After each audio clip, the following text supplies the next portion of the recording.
were quite clear on that, to maintain the integrity of the European single market, to avoid trade disruptions. But then when we saw our businesses, our members, faced with such trade uncertainty, such difficult trading environment, and the government itself said that it needs to control the controllables, it needs to make sure that Irish companies are competitive, then bringing in a law that is adding additional cost on a unilateral basis was something that we highlighted. So in that sense, yes, we did look to government to give some breathing space on this.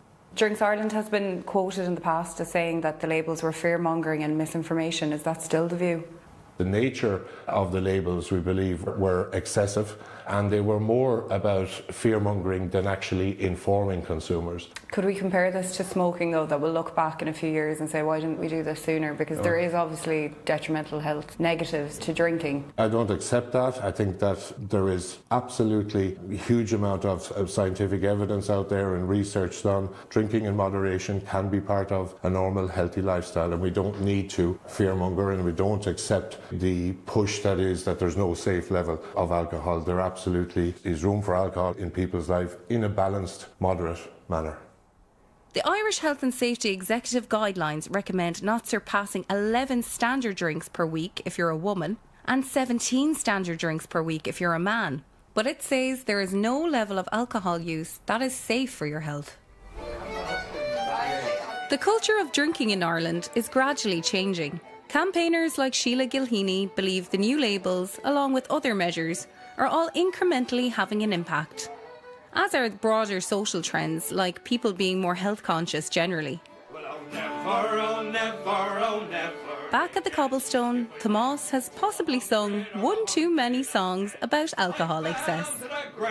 And I could not get up after drinking a quart of the Johnny Jump Up. These days, he's given up the booze, even if he's still performing drinking songs. I haven't had a pint in about, it's coming up on 2 years now. And I would say I was one of Ireland's best drinkers back in my day. The year of the big pint, which stretched for about like 4 or 5 years. Well, that's just how I see life now. After drinking a quart of the Johnny Jump Up. Assignment was presented by me, Katie Flannery. The producer was Bob Howard. That was Assignment from the BBC. I'm Saroja.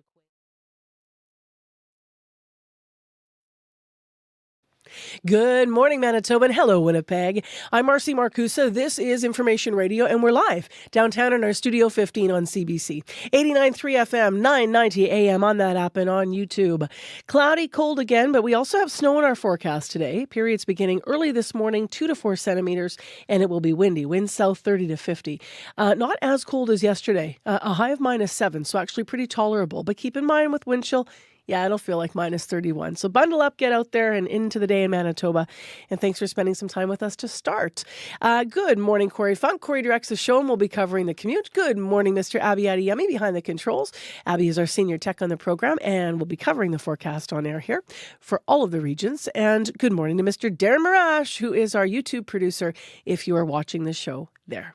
In for Heather Wells this morning is Matt Humphrey, and he is here with our in Studio 15 on my side of the glass with our headlines. Good morning, Matt. Good morning. Mounties say for the first time they provided police body cam footage for evidence in a police shooting probe.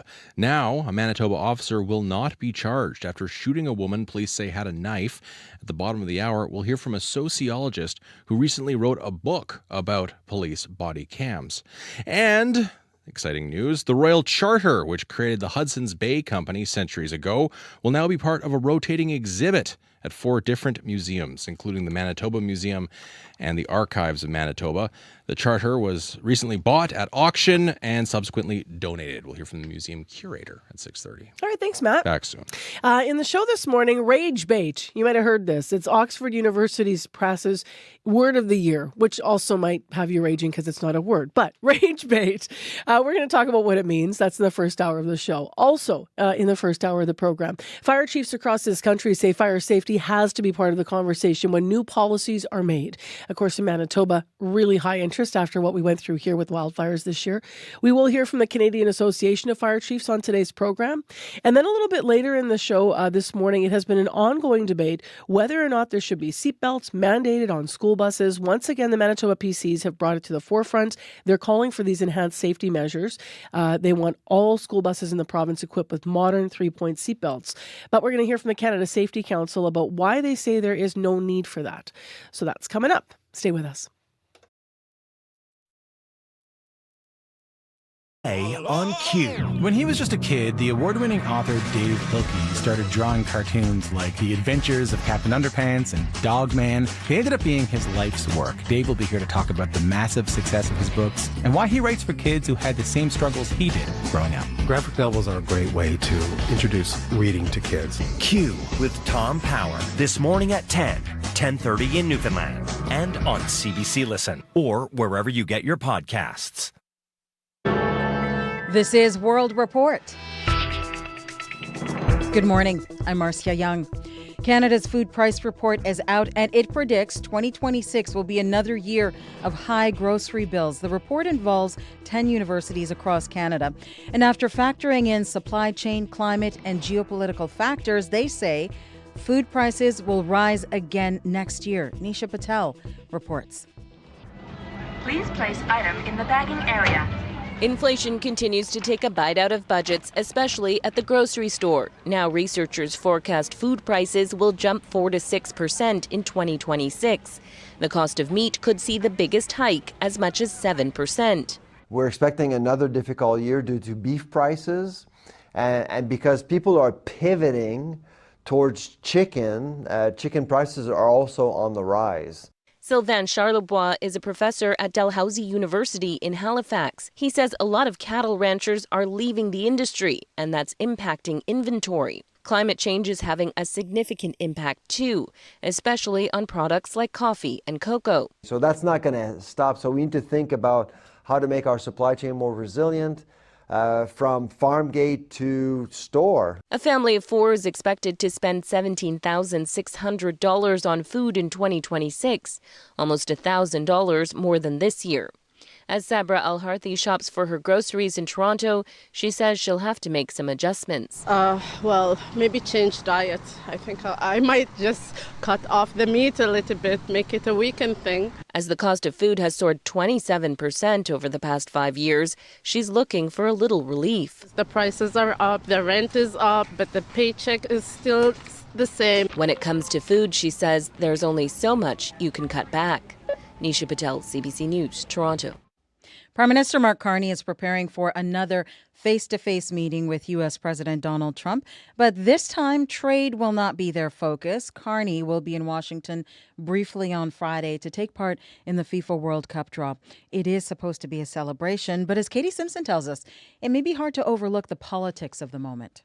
Mexico and Canada have taken advantage of the United States. U.S. President Donald Trump is once again casually floating the idea of abandoning CUSMA, the three-way trading deal with Canada and Mexico that he personally negotiated. It expires in about a year, and we'll either let it expire or we'll maybe work out another deal with Mexico and Canada. While Trump's framing is off, the deal doesn't expire. His sentiment underscores the tension in the relationship, tension that will be put on the back burner during Prime Minister Mark Carney's brief visit to Washington Friday.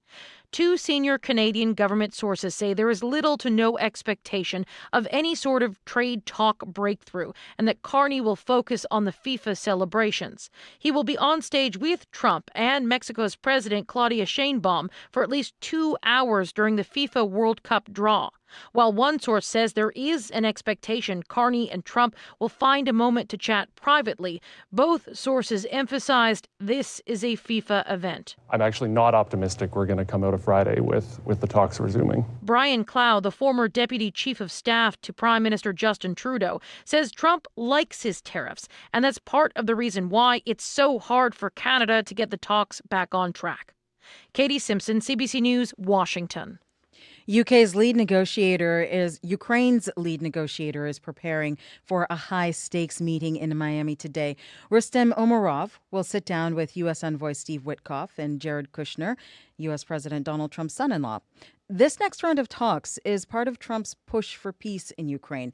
Witkoff and Kushner met with Russian President Vladimir Putin 2 days ago, and today Putin is calling that meeting very useful.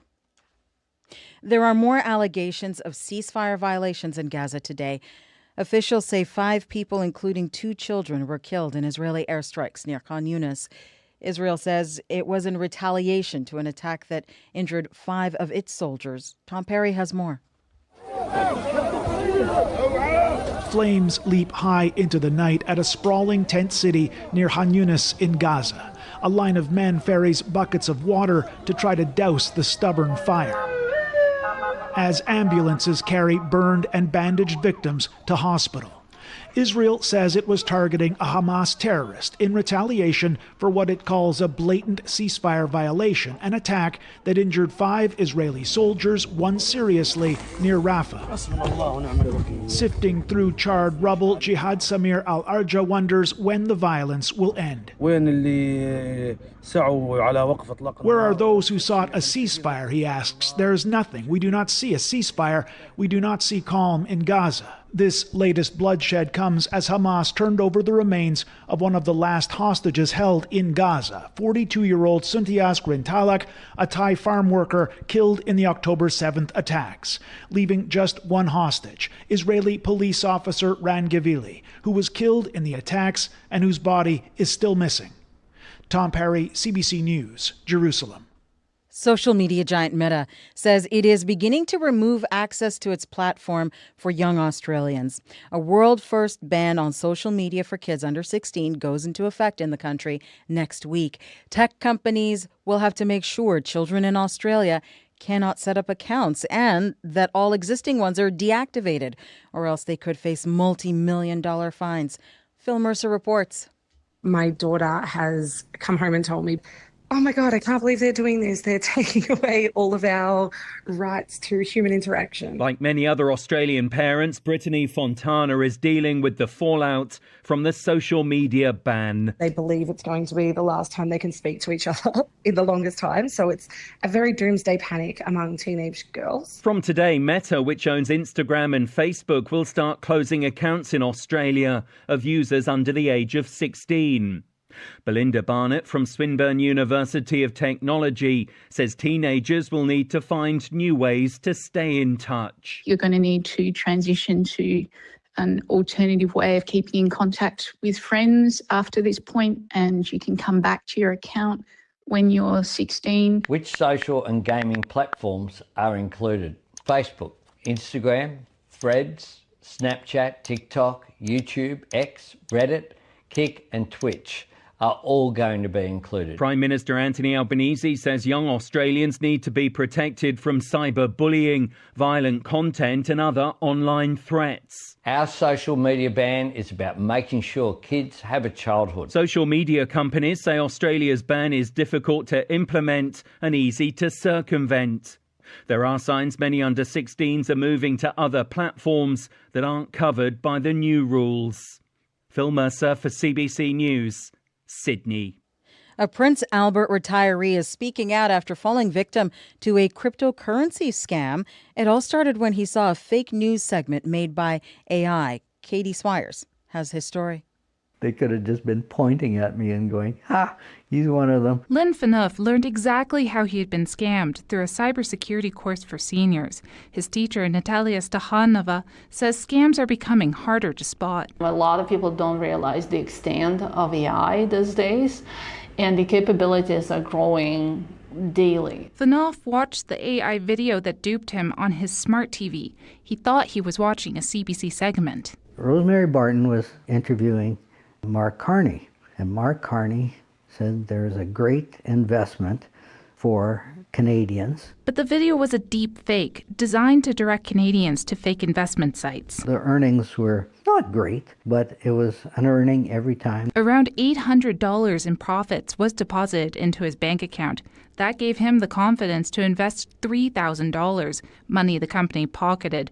Researcher Matthew Levine monitors these types of online ads. He says social media companies are only reactively taking them down, and there are a lot of them. About 24% of Canadians said that they've encountered this. Finoff is now warning others. I didn't lose my life savings, but if somebody else can not lose anything, that would be good. Katie Swires, CBC News, Prince Albert. Musician, songwriter, and producer Steve Cropper has died. He co-wrote and played guitar on some of the most loved songs of the 60s and 70s, including this one. I'm gonna wait till the midnight hour. That's when my love comes. Cropper also helped write Otis Redding's Sitting on the Dock of the Bay. He played with one of soul's great backing bands, Booker T and the MGs. He also joined the Blues Brothers in the late 70s and played on their cover of Soul Man. Sources close to the family say Cropper died overnight in Nashville. Steve Cropper was 84.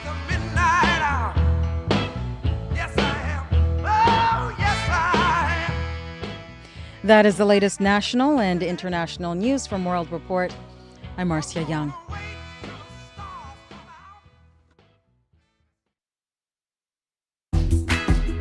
Good morning, Manitoba. I'm Marcy Marcusa. This is Information Radio. Thanks for joining us on CBC 89.3 FM, 990 AM on the app and YouTube. We'll get into the weather in a moment. We're going to get a little snow today. This hour on the show, the Oxford University Press word, or two words of the year, are rage bait. Yep, rage bait. Or intentionally getting people mad for online engagement. Let's hear about more about what it means, and also how brands want to upset us for sales. That's part of how it's entered into our spheres. So Corey actually did an interview about it yesterday. We're going to hear that coming up. Also this hour on the show, the EU is considering a ban on kidfluencers that would make it illegal to pay them for creating videos. Coming up, we'll unpack how countries all around the world are trying to protect young content creators from online harm. Stay tuned.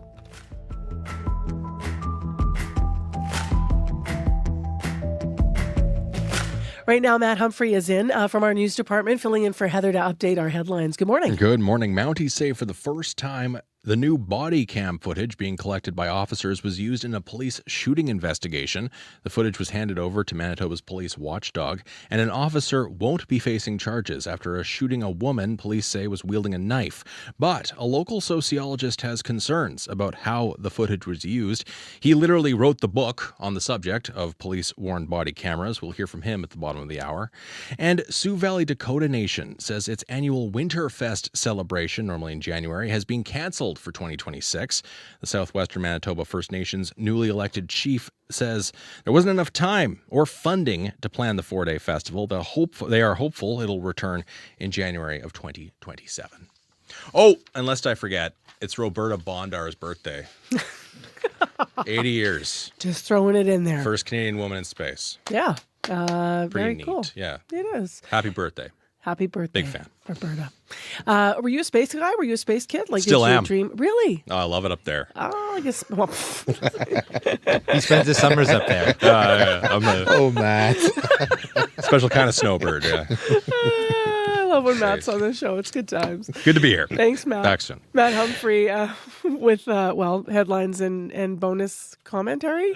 Okay, let's go to Abby Adeyemi, who's here with our forecast. Hey. Mercy, winter is here. I will tell you that we're expecting a snowy and windy day across much of the southern half of the province this morning, with those dangerous wind chills still gripping the northern part of the province. We're sporting ice crystals around Churchill at this time, and if you look at the wind chill values around Churchill and Tudela Lake, we're talking about that the values are around minus 39 to minus 40s up there this morning. So it means risk of frostbite in minutes. You just have to bundle up tight if you're heading out.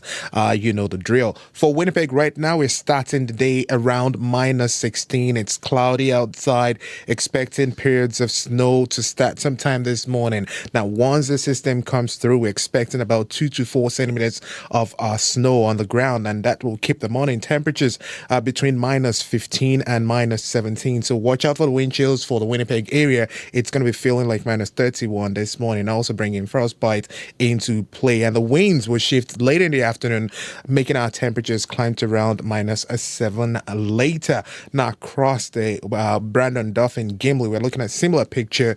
Temperatures around minus 12 in Brandon right now, and we'll see highs close to minus 5s, minus 6. But up north, it's more about light snow falling in most of the regions and hovering temperatures around minus 15s to minus 13s in most of the areas. But Lynn Lake right now, we're looking at minus 20, Thompson minus 20, Gillen minus 25, Churchill minus 28, and Tudor Lake minus 31. Winnipeg, we are just at minus 16. All right. Thanks, Abby. Thank you. Corey Funk, how you doing this morning? Doing good. Yeah, run-in was lovely. Face still hurt a little bit, but it was still good. How about the rest of the commute? Yes, no major issues out there. But I do want to give people a heads up that if you're like me and you live on a parking route or on a snow route, and you look down and you're like, where'd all the cars go? And then you see that your car's the only one there. That's because that new snow route parking ban is in effect. It actually went into effect on the 3rd.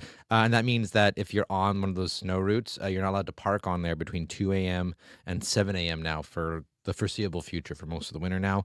So heads up, you could get a ticket. So 2 a.m. to 7 a.m. if you're on a snow route. There's an app called Know Your Zone. Download it, enter your address, and it'll give you updates on when you can and can't park and where you can and can't park. Other than that, though, if you see something going on, if you're walking, biking, driving, give me a call on the CBC commuter line. That number, 204-788-3093.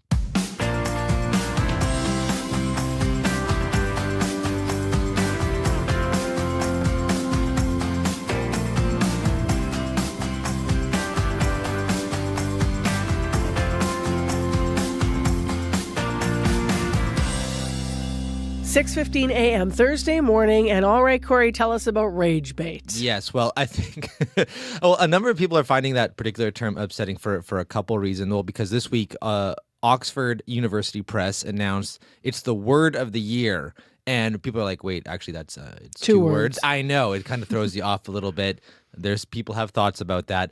But here's a definition. So, quote, online content deliberately designed to elicit anger or outrage by being frustrating, provocative, or offensive, unquote. Now, you might remember videos of people, licking ice cream containers and returning them to grocery store freezers. Gross. Yes, so infuriating, but hard to look away, though, too, a little bit, too. You probably watched right to the end. So now marketers have caught on and making us and making us angry with advertising, and it's all the rage right now. So to tell us more, I spoke with Andrea Jones. She's a social media strategist at Uncommon Marketing Agency. I spoke with her yesterday. Good morning. How are you? Good. So why do you think rage bait is an appropriate word of the year for 2025? It's one of those things where we're chronically online. We look at our phones more than we ever have. And unfortunately, as a human experience, we tend to linger on those posts that incite that negative emotional response, rage bait, if you will. So it feels like an appropriate word of the year just based on how we're all using the internet. So I know Oxford's got its own definition, but how would you define rage bait? Yeah, rage bait to me is the social media content that's intentionally manufactured to incite anger, and typically that anger results in people leaving comments and sharing it with their friends and reposting it, and these videos end up going viral. So that's my definition of rage bait. And what examples have you seen of brands using rage bait in their advertising? Yeah, there's this company out in New York City that designed a product intentionally designed to make people angry. It's a jewelry company. They have a necklace that is your AI best friend. You wear it around with you everywhere you go, and they created this viral campaign around it, and people did not like it because obviously AI can't be your friend. It's a robot. Humans are your friends. We all know this, except when we see the post online, we can't help but get angry about it. And the owner of the company actually came out and said that he designed it intentionally to make people angry and was surprised by that backlash, even people going so far as vandalizing the ads inside of subway stations and things like that. So it's one of those examples of a rage bait campaign gone wrong. But do you think it's ever been successful? Have you noticed any successful rage bait campaigns? No, I haven't. And, one of the things about this is that if a brand does this, like a company does this, they're probably going to see a decrease in sales. And while the views and the clicks and the comments can seem like a little validating at first, it's just because the algorithm has no discernment at all. It just sees likes and comments and keeps sharing that post over and over again to everyone. And so brands are likely going to see an erosion of trust over time from their people, because we don't want to be associated with brands. We see boycotts happening all the time with brands where there's a value misalignment. So I think it's a very slippery slope to go down. You mentioned there AI companies using rage bait marketing tactics, but how is AI actually being used to make rage bait? Yeah, and listen, I'm not anti-AI, but the unfortunate truth is that AI can be used to mass produce rage bait content. We saw this last year with the U.S. Elections, where certain pages were creating these rage bait campaigns using fake images and fake videos. And if you don't know what you're looking at, you think it's real. And the technology has allowed people to fast track creating these fake pieces of content. And so AI can be a powerful tool in the wrong hands to mass produce rage bait content. And looking ahead, especially looking ahead for marketers in particular, how would you suggest they navigate all this algorithmically charged and AI sloppy internet? How can they flip the emotional script and not only rely on outrage for engagement? Yeah, and the long game is a slow one sometimes for a lot of brands, but I think it's well worth it. I mean, think about the last time you went to Google something, right? There's an AI summary at the top. And so as a brand, I'd much rather that AI summary be something positive instead of something negative, right? And we're seeing the kind of bigger brands do this, of Walmart being an example of a brand where they're leaning into these nostalgic campaigns. And while they don't get the huge burst of negative outrage that rage bait content does, they're having a long-lasting kind of positive approach to their campaigns and kind of leaning into the warm and fuzzy feelings of it all. So it's not as explosive to go this route, but at the end of the day, as a brand, you probably want rather build trust with your consumers rather than eroding that trust through rage bait. And as you kind of look ahead to future trends, do you think this rage bait approach to marketing is just a trend, or do you think it's going to stick with us? Because as we know, it is what gets clicks, and whether you're a social media company or you're just trying to get eyeballs on something, rage bait does work for that kind of stuff, even if besides just building a brand, which like you say doesn't work for. Yeah, and I view it as a form of a scam, right? And so when I think about all of the scams out there, they evolve over time.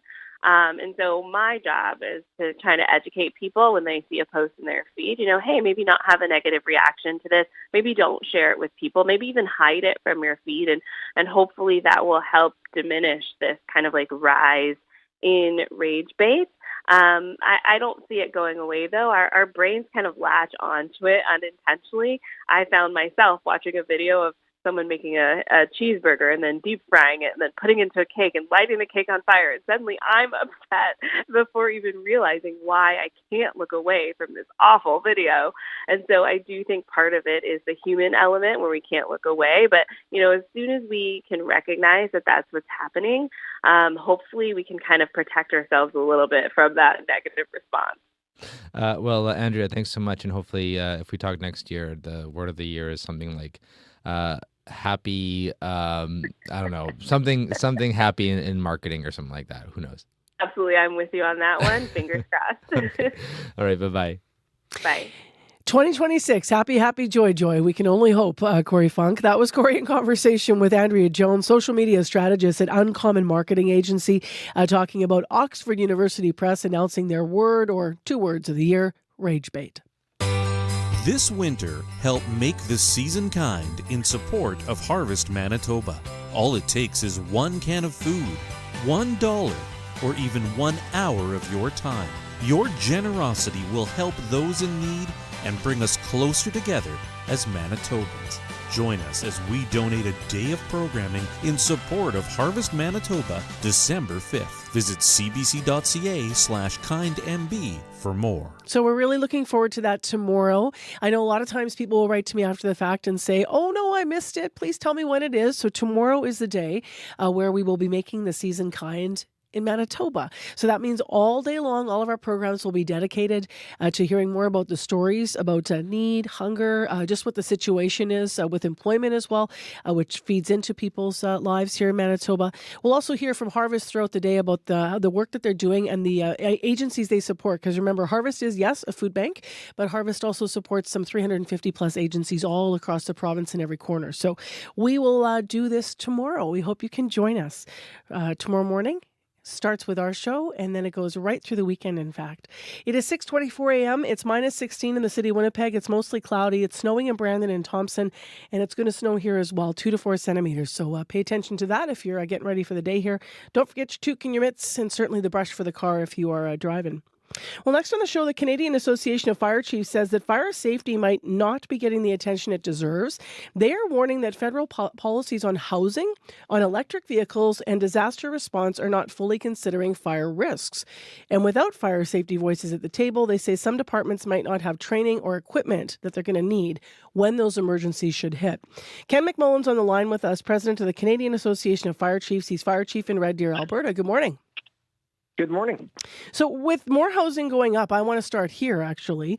What risks are you concerned that federal officials on that front might be missing if they're not, if there's no fire experts at the table? Yeah, it's a great question. And you have to understand that when we build more, faster, higher, and in more dense conditions, it just increases the risk to those communities. We then overlay that to some of the other demands that we're facing as a fire service. This increased use of lithium-ion batteries and the charging stations that we would have to put in these structures, we have to identify that there's additional risks. And the policy level, those of us in Ottawa that are making major decisions aren't necessarily aware of the lens of safety. And that's really what's missing in that equation of build quicker, build faster, build higher. We also need to do it safely. So housing, and then I can imagine, density, and you mentioned outdoor charging stations. Can you talk more about EVs and some of the fire hazards that the stations can pose? Yeah, the reality is that we understand that there's new use of technology and that we have to adapt and evolve to the changing needs of the fire service. Fighting fires of lithium-ion batteries is very different than what we had traditionally done with normal combustibles or even combustion-based engines. These fight very, very differently. They grow extremely fast. They're very, very hot, and they take 10 times the amount of water that your normal vehicle fire might have needed. So it takes additional equipment. It takes additional training that not all of the 3,200 fire departments in this country have access to. Keeping in mind, Canada is protected by 126,000 firefighters made up of career, composite, and volunteer firefighters. 89,000 of those are volunteers. We ask a lot of these individuals already, and now to put on additional strains of training, it just is putting a lot of pressure on the system. If the issue, it seems to be a twofold issue, actually, because if there's no one at the table to talk about this when safety is being implemented, it's one thing. But you also said there's not enough training for, to understand how to put out EV fires, for example, that take so much more water. Is that something, though, that can be addressed at the policy level as well, in your view? Absolutely. And again, it's that conversation. Any of these in isolation may not be that catastrophic. It's the combination or the intersection of all of these pressures. More housing, added on the need for reducing our carbon footprint, so we use new energy sources. At the same time, we're talking about fireworks, we're talking about wildfires. I know your province is certainly aware and adapted to that.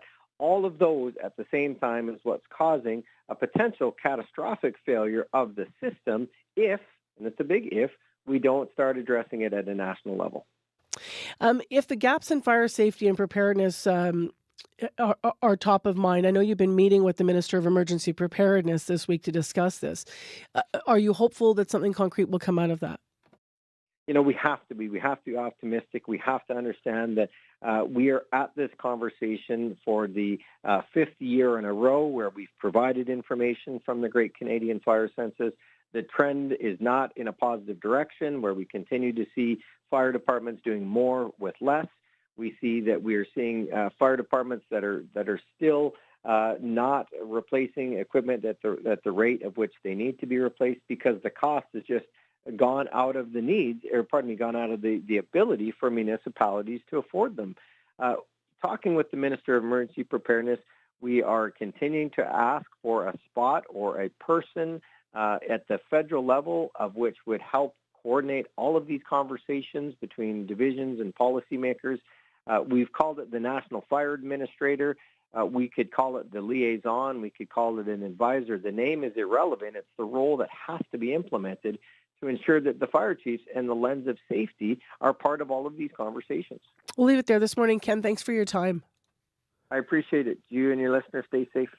That's Ken McMullen, the president of the Canadian Association of Fire Chiefs and fire chief of Red Deer in Alberta. We did reach him, though, in Ottawa.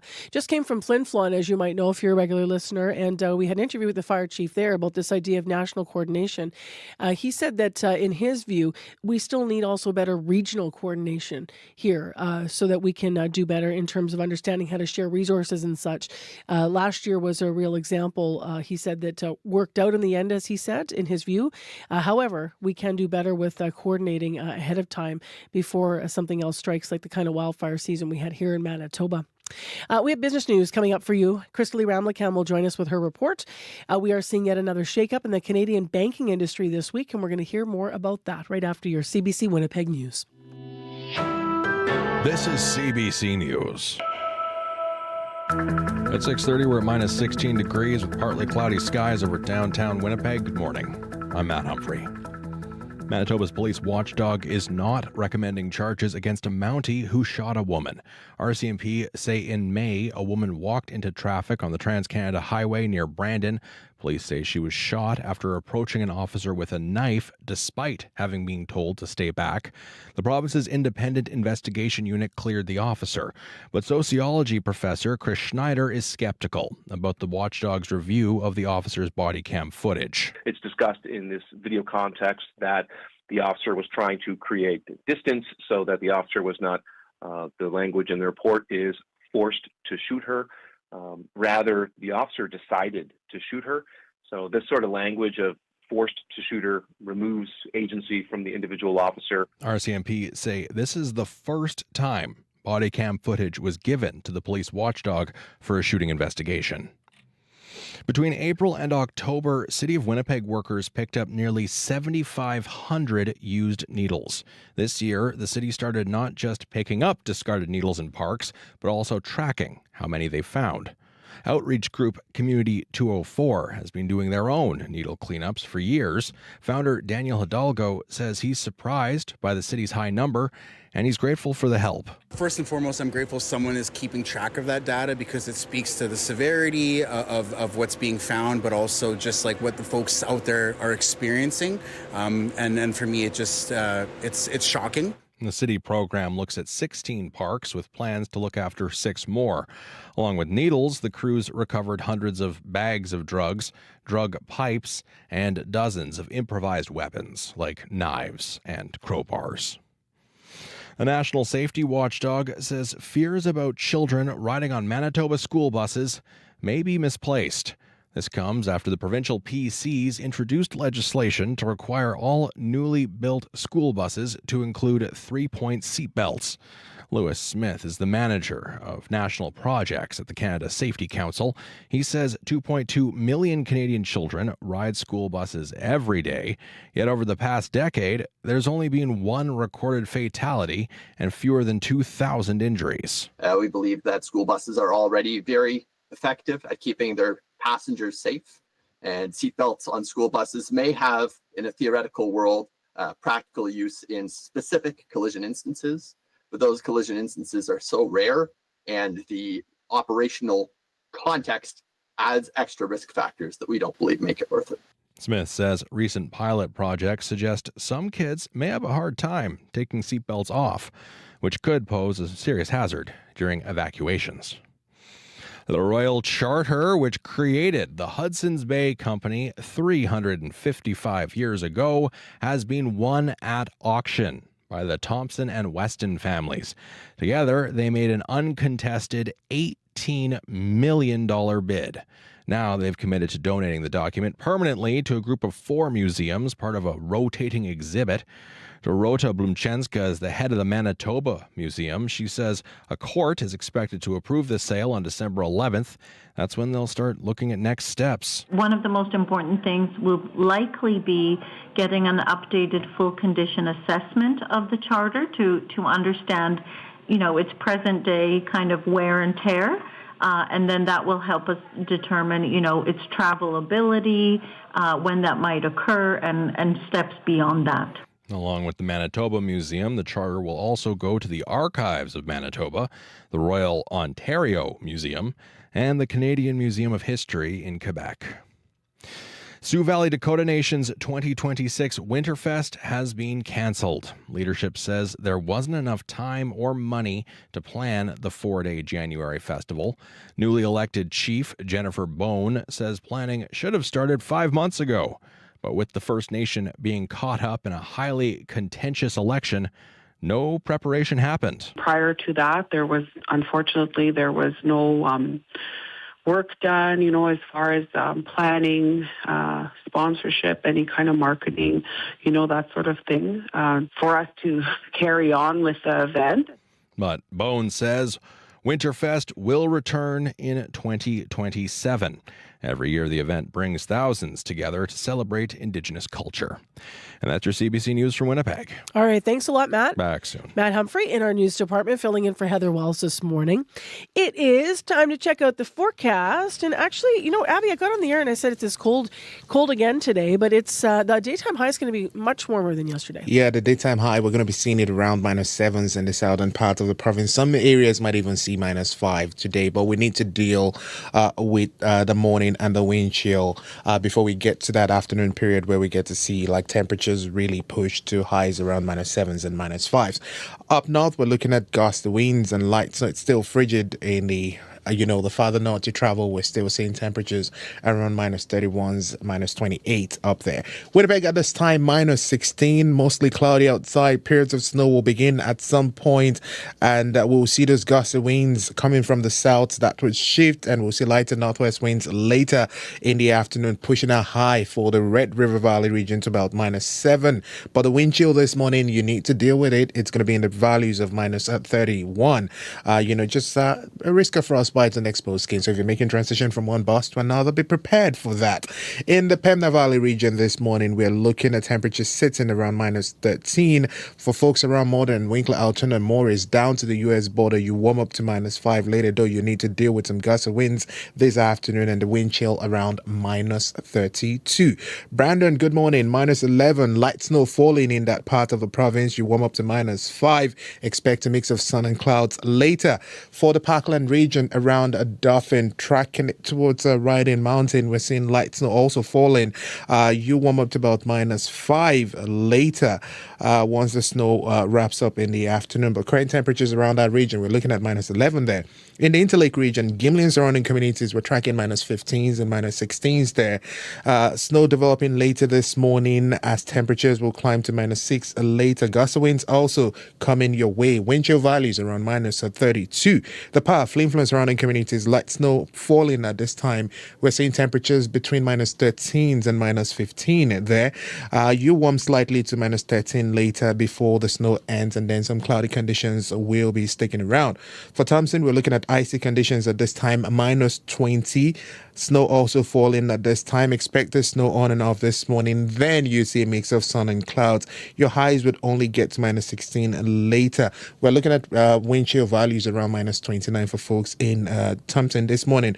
And in Churchill, it's frigid, -28. Ice crystals at this point. You get to bring your temperatures to about minus 15 later, but you deal with that wind chill close to minus 40 for folks in Churchill. Currently, the wind chill value is around minus 39. So overall, it's cold, it's snowy and windy across the northern part of the province with those wind chill values. And Winnipeg right now, we're looking at temperatures around minus 16.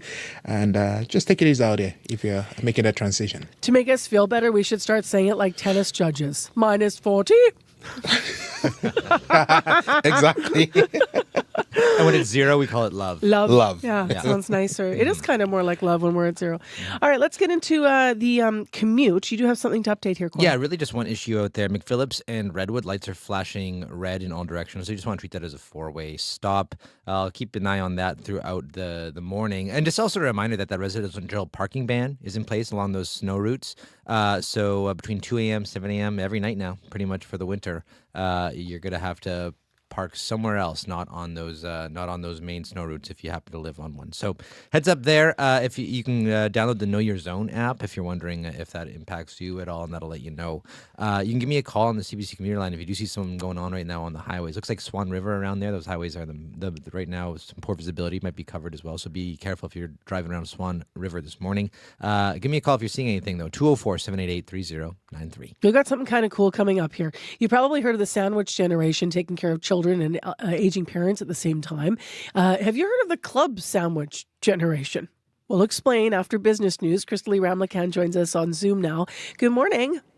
Hey, good morning. I'm curious to hear about this club sandwich, so I might have to listen in after I'm done here. Okay, yeah, do that. It's right after you're done. You are here to talk about the shakeup in the banking industry this week, yet another one. What's going on now? Yeah, so Canada's 7th largest bank has agreed to acquire PC Financial from Loblaw. So EQ Bank is paying $800 million in shares and cash to become the exclusive financial partner of the PC Optimum loyalty program. And Loblaw will also take a 16% stake in the bank. Now, EQ customers will benefit now from PC Financial credit cards, in-store banking pavilions, and more than 600 ATMs across the country. And over time, the EQ Bank name will replace the PC Financial brand. But Loblaw will keep ownership of the PC Optimum program. So that's, where you collect the points there. Now, the deal is substantial for EQ, which is the last of the smaller publicly traded banks left in Canada. And this is after Laurentian Bank announced just earlier this week it was being split up and sold to Fairstone Bank and National Bank.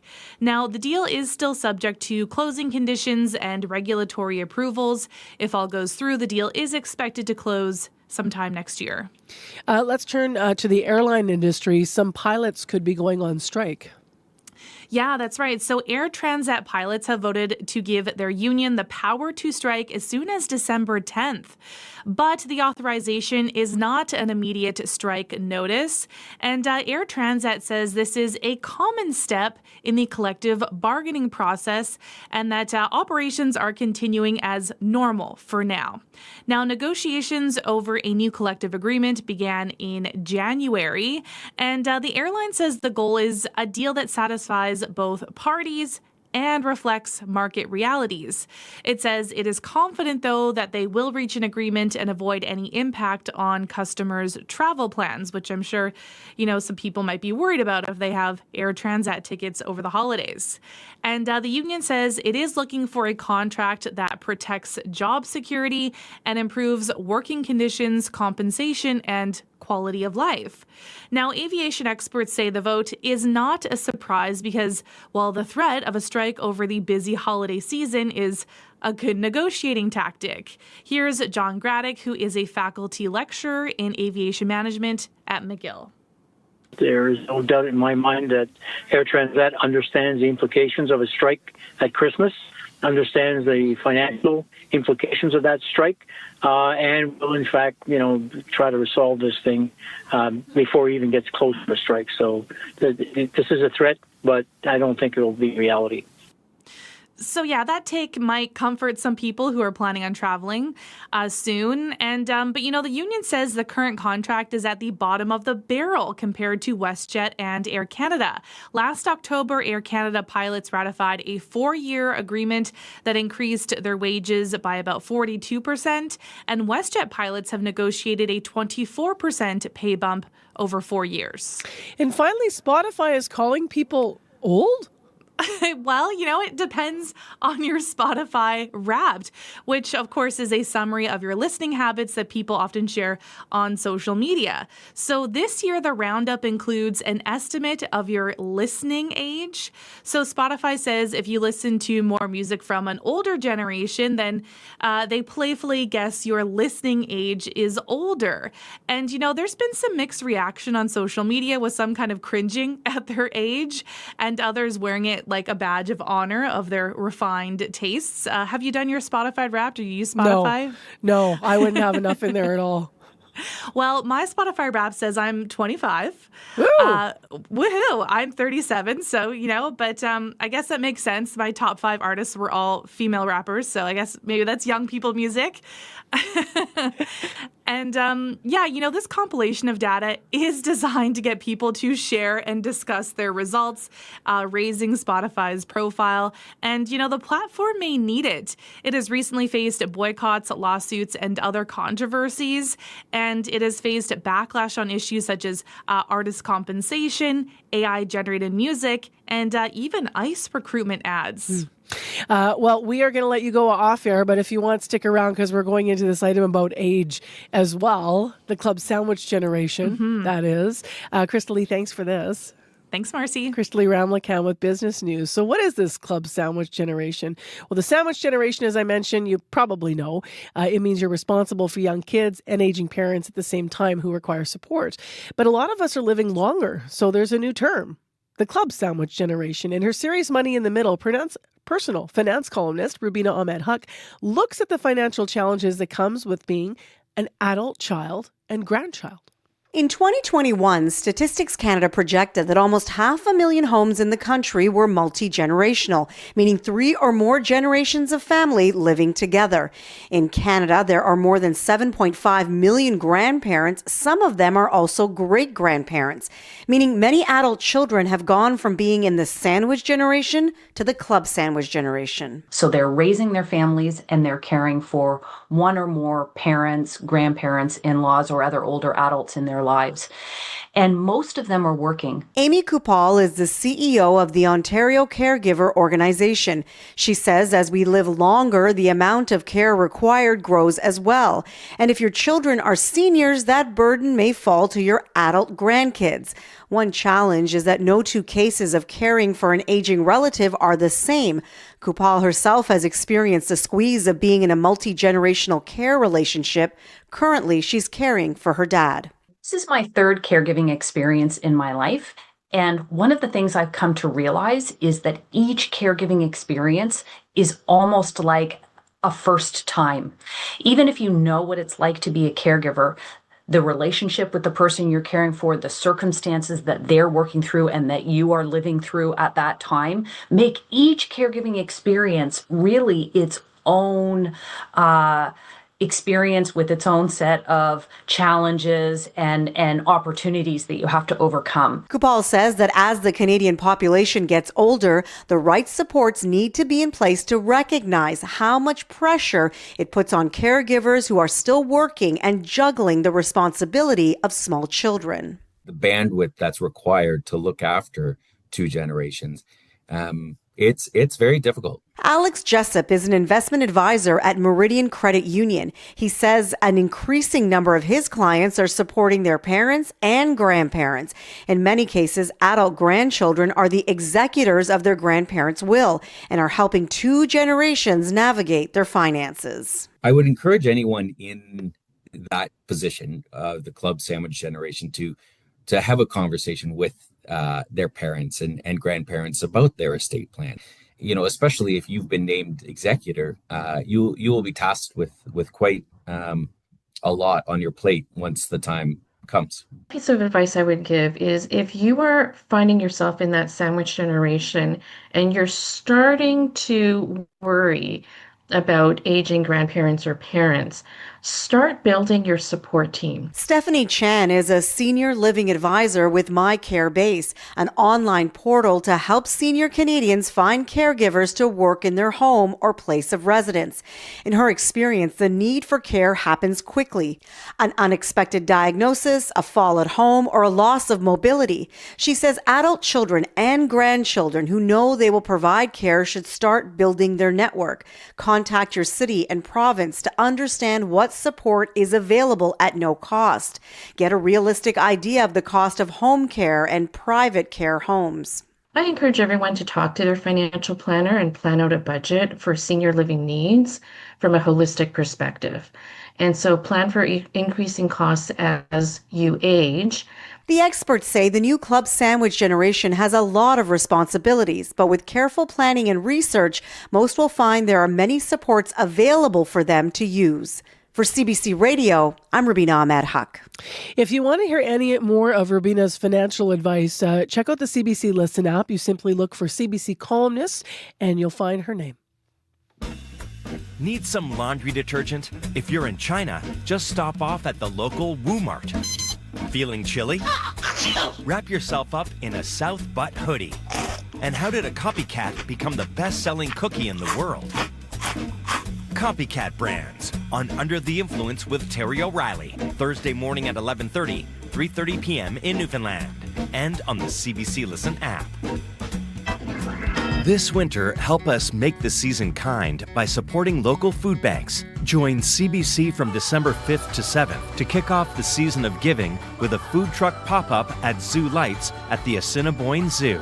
For a small donation, enjoy a unique dish created by renowned chef Mandel Hitzer of Deer and Almond. 100% of your donation will go directly to Harvest Manitoba. Find more ways to give to food banks in your community at cbc.ca/kind. That is tomorrow, bright and early. Make sure you make a date with us here at CBC. Small traffic note, McPhillips and Redwood. Lights are flashing red in all directions, so you're going to treat that as a four-way stop as the light standards are malfunctioning or not working this morning. 788-3093 if you have any commuter updates for us. It's 10 to 7. It is Thursday morning. I'm Marcy Marcusa, and you are listening to CBC. Well, there is no question that the influencer market is profitable. Brands pay billions of dollars to content creators to promote their products on social media. But a growing number of those content creators are children, or kidfluencers, as they're known. The EU is looking at ways to protect kidfluencers, in part by banning platforms from paying them. Francis Sims covers tech issues for us and has been looking at this and joins us via Zoom. Good morning. Good morning. So what is the EU specifically planning to protect kidfluencers? Well, the EU is focused on trying to protect kids, period, when it comes to social media. And some of the rules that have been in place for a while in the EU and the rest of the world is if a child is 13 years or maybe 15 years and younger, they're not supposed to be on social media. It depends on the jurisdiction. In the case of kid influencers, those kids are often appearing on videos that their parents create. And those parents are making money off of those videos. Some estimates is that globally $20 to $30 billion a year are being made off of people liking and watching the videos, and the money's coming through YouTube or through brands, which is the more lucrative thing, where the kids are on air promoting things. And this time of year, it's very popular as kids promote toys for Christmas and things like that.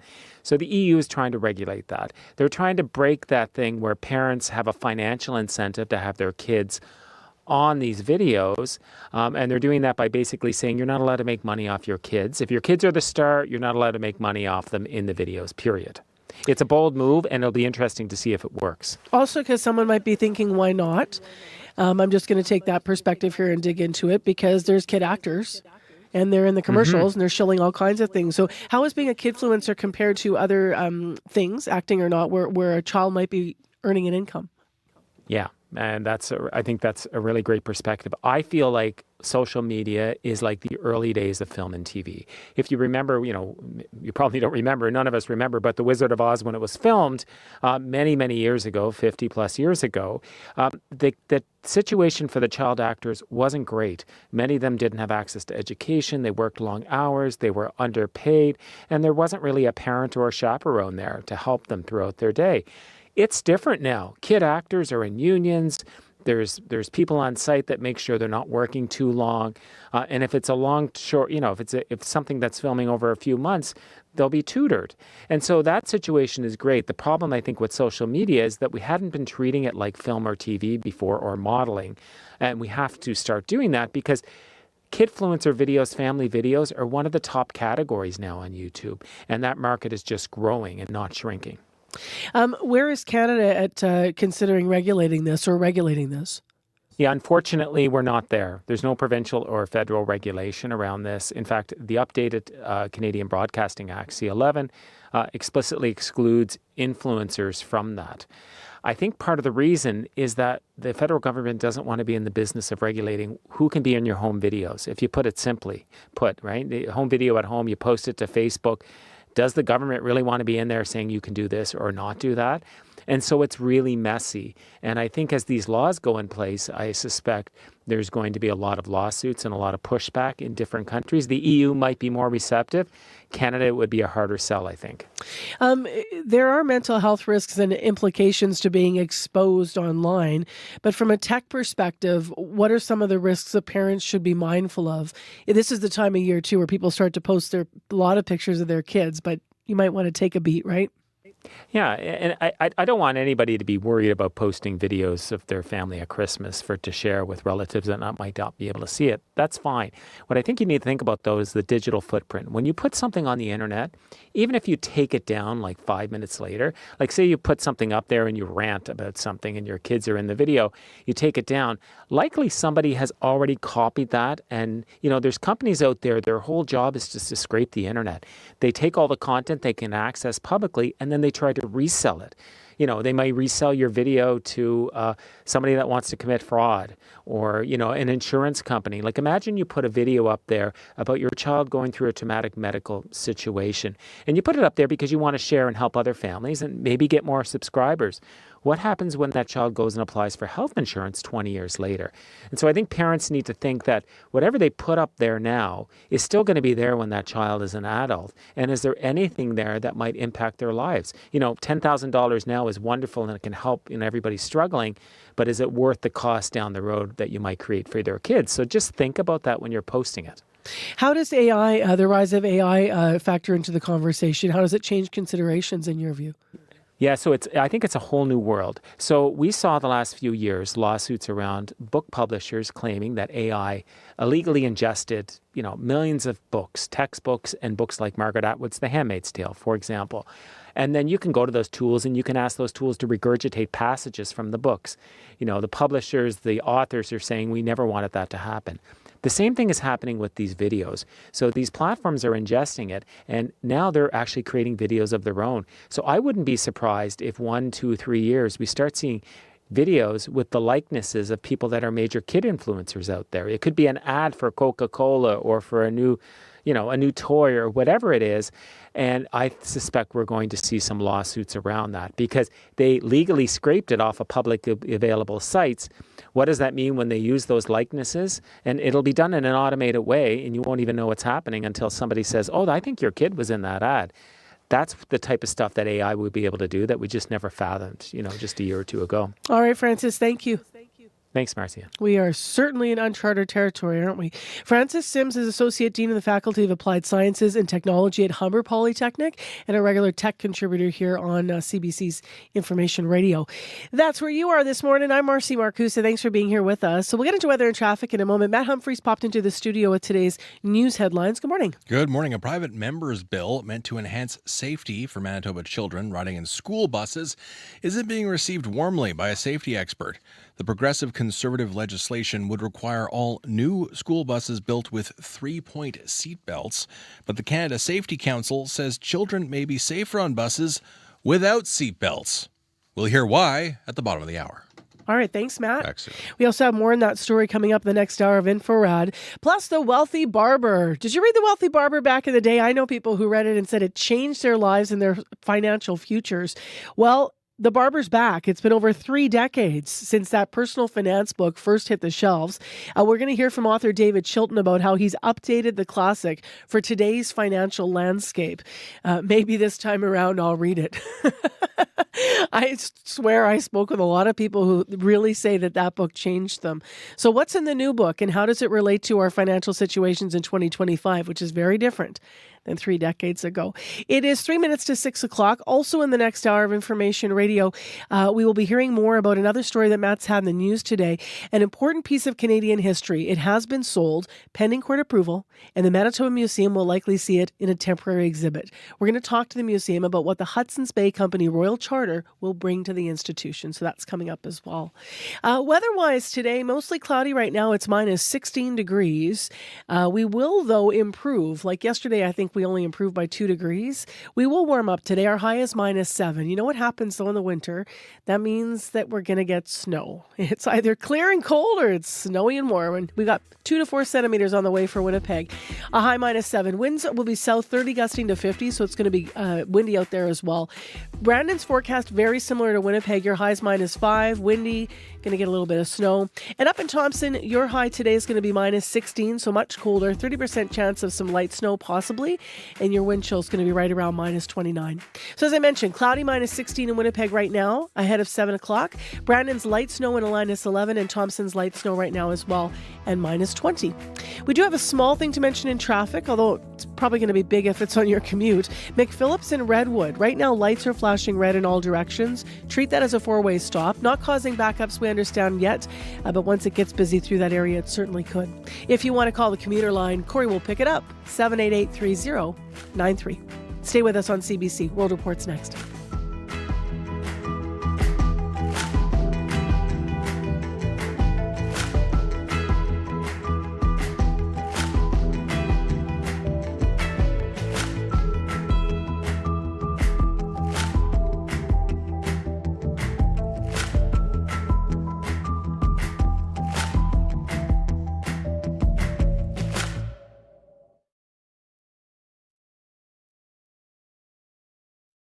On the current. AI is cropping up everywhere these days, including now in toys, from Barbie to Stuffies.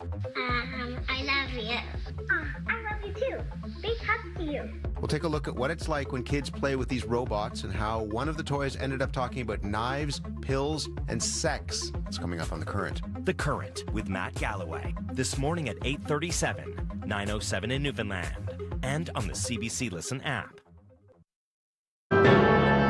This is World Report. Good morning. I'm Marcia Young. New details are coming to light about the systemic torture and murder of Syrians by former President Bashar al-Assad's regime. It has been nearly a year since he was overthrown by opposition forces. Now Syrian intelligence records have been obtained by the German media outlet NDR and shared with the International Consortium of Investigative Journalists. CBC News is a partner, and our senior international correspondent Margaret Evans has details.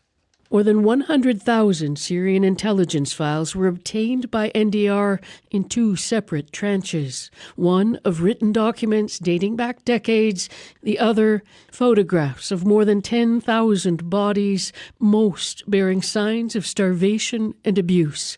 Detainees in Bashar al-Assad's vast network of prisons and secret torture chambers from 2015 to 2024, when he was ousted from power. The photos come via a Syrian officer who headed the Evidence Preservation Unit for the Damascus Military Police, his identity withheld for his own security. He describes a numbing bureaucracy of death. This is all about authentication for the bodies of the people who died in the Sednaya prison or in the hospitals, he told Germany's NDR. Each body was photographed 3 ways and identified by a name or a number. The catalogue of dead was uploaded monthly to a hard drive, he says, which he took with him the night the regime collapsed. They echo photos smuggled out of Syria by a photographer codenamed Caesar, working for the same unit between 2011 and 2013. Their publication changed little in terms of the Syrian regime's repression or its own meticulous documentation of it. Documentation that now could offer potential answers for at least some of the Syrians seeking news of those who disappeared into dungeons never to be seen again. Margaret Evans, CBC News, London. Israel has identified the remains of the latest hostage returned under the ceasefire agreement. The Thai national was an agricultural worker killed on October 7th. Now the remains of just one hostage must be returned by Hamas as part of the first phase of the deal. The body of a 24-year-old Israeli police officer has not been released. The ceasefire remains fragile, and an Israeli airstrike in southern Gaza late yesterday killed 5 people, including 2 children. The Ontario government is pushing hard for new development in the Ring of Fire. It is the crescent-shaped mineral deposit in the James Bay lowlands and has long been eyed as a potential source of critical minerals. But as Sarah Law reports, critics say Ontario's latest ad campaign is misleading. It has the critical minerals the world needs and wants. It's an enormous opportunity. If you watched the World Series, you probably saw ads about the Ring of Fire. The mineral deposit in northwestern Ontario is described as key to turning the province into a critical mineral superpower. The ad shows mines, processing plants, and lush landscapes. But where did that footage come from? They were being sourced from our provincial parks. They were coming from overseas. Anna Baggio is a conservation officer with the Wildlands League. It's calling the ad's authenticity into question. CBC's image verification team confirmed the ad contains footage from across Canada and abroad. Baggio says that's unacceptable. They're not being honest with Canadians, and I think that's just really frustrating and disappointing. Saul Mamakwa is the NDP member of Provincial Parliament for Kiiwetinoong. He says the government's use of stock footage sends the wrong message to First Nations. To them, it's all the same, a place to extract resources from. Political science professor Alex Marland of Acadia University says it's a gray area, since the ad doesn't explicitly label the footage as being shot in the Ring of Fire. He says the ad speaks more broadly to the government's branding. The ad tagline isn't Ring of Fire, it's Protect Ontario. So it's fitting into a bigger message coming out of the Premier. When we asked the province for comment, its spokesperson didn't respond by our deadline. Sarah Law, CBC News, Thunder Bay, Ontario. Canada's latest food price report is predicting grocery bills will rise again in 2026. It says food prices are expected to jump by between 4% and 6%. That means a family of 4 could spend almost $1,000 more on groceries than they spent this year. Sylvain Charlebois is a professor at Dalhousie University in Halifax, one of several schools that supported the report. We're expecting another difficult year due to beef prices. And because people are pivoting towards chicken, chicken prices are also on the rise. He says meat could cost as much as 7% more next year. Doctors and medical professionals are closely watching a health advisory group meeting in Atlanta today. The U.S. government panel is expected to discuss the immunization schedule for infants and young children. And as Steve Futterman reports, some fear the meeting could turn into a platform for those challenging the safety and effectiveness of vaccines. Members of the group have all been chosen by the controversial Health and Human Services Secretary Robert F. Kennedy Jr. At the forefront today is likely to be the hepatitis B vaccine for infants. The current recommendation is for an initial shot to be given at birth. That could change. The hearing comes days after Kennedy appointees claimed that the COVID-19 vaccine was responsible for the deaths of 10 children. Dr. Martin McCary is the commissioner of the Food and Drug Administration. It appears 10 deaths of children from the COVID shot. We're going to make that information available. Those cases were reviewed. Kennedy has insisted he is not against vaccines, but has been challenged. This from Senator Elizabeth Warren after unlimited access to COVID vaccines were adjusted. You just changed the classification of the COVID vaccine. I'm not taking them away from people, Senator. It takes it away if you can't get it from your pharmacist. There is also concern that the attacks on vaccines here in the U.S. could result in drug manufacturers moving away from the vaccine market. Dr. Amish Adalja is an infectious disease specialist. They can just make it not a very good business proposition, and people will stop making vaccines. By the end of these hearings, some long-time recommendations on vaccines could be significantly revised. Steve Futterman, CBC News, Los Angeles. The national broadcasters behind the Eurovision Song Contest are meeting to discuss whether Israel can compete next year. Some countries are threatening to pull out of the competition if Israel is not excluded for its role in the Gaza war. Spain's broadcaster also accuses Israel of violating Eurovision's political neutrality rule. They say Israel unfairly boosted its entrant this year. Germany says it will not compete if Israel is not included. Social media giant Meta is beginning to shut down accounts of children in Australia. A world-first social media ban for those under 16 goes into effect next week. Many kids are now having to find different ways to stay in touch. Belinda Barnett is from Swinburne University of Technology. You're going to need to transition to an alternative way of keeping in contact with friends after this point, and you can come back to your account when you're 16. Australia's government says the ban is intended to reduce the pressures kids face online. The ban comes into effect next Wednesday. A Prince Albert retiree is speaking out after falling victim to a cryptocurrency scam. It all started when he saw a fake news segment made with AI. Katie Swires has his story. They could have just been pointing at me and going, ha, he's one of them. Lynn Phaneuf learned exactly how he had been scammed through a cybersecurity course for seniors. His teacher, Natalia Stahanova, says scams are becoming harder to spot. A lot of people don't realize the extent of AI these days, and the capabilities are growing daily. Phaneuf watched the AI video that duped him on his smart TV. He thought he was watching a CBC segment. Rosemary Barton was interviewing Mark Carney, and Mark Carney said there's a great investment for Canadians. But the video was a deep fake, designed to direct Canadians to fake investment sites. The earnings were not great, but it was an earning every time. Around $800 in profits was deposited into his bank account. That gave him the confidence to invest $3,000, money the company pocketed. Researcher Matthew Levine monitors these types of online ads. He says social media companies are only reactively taking them down, and there are a lot of them. About 24% of Canadians said that they've encountered this. Phaneuf is now warning others. I didn't lose my life savings, but if somebody else can not lose anything, that would be good. Katie Swires, CBC News, Prince Albert. That is the latest national and international news from World Report. I'm Marcia Young.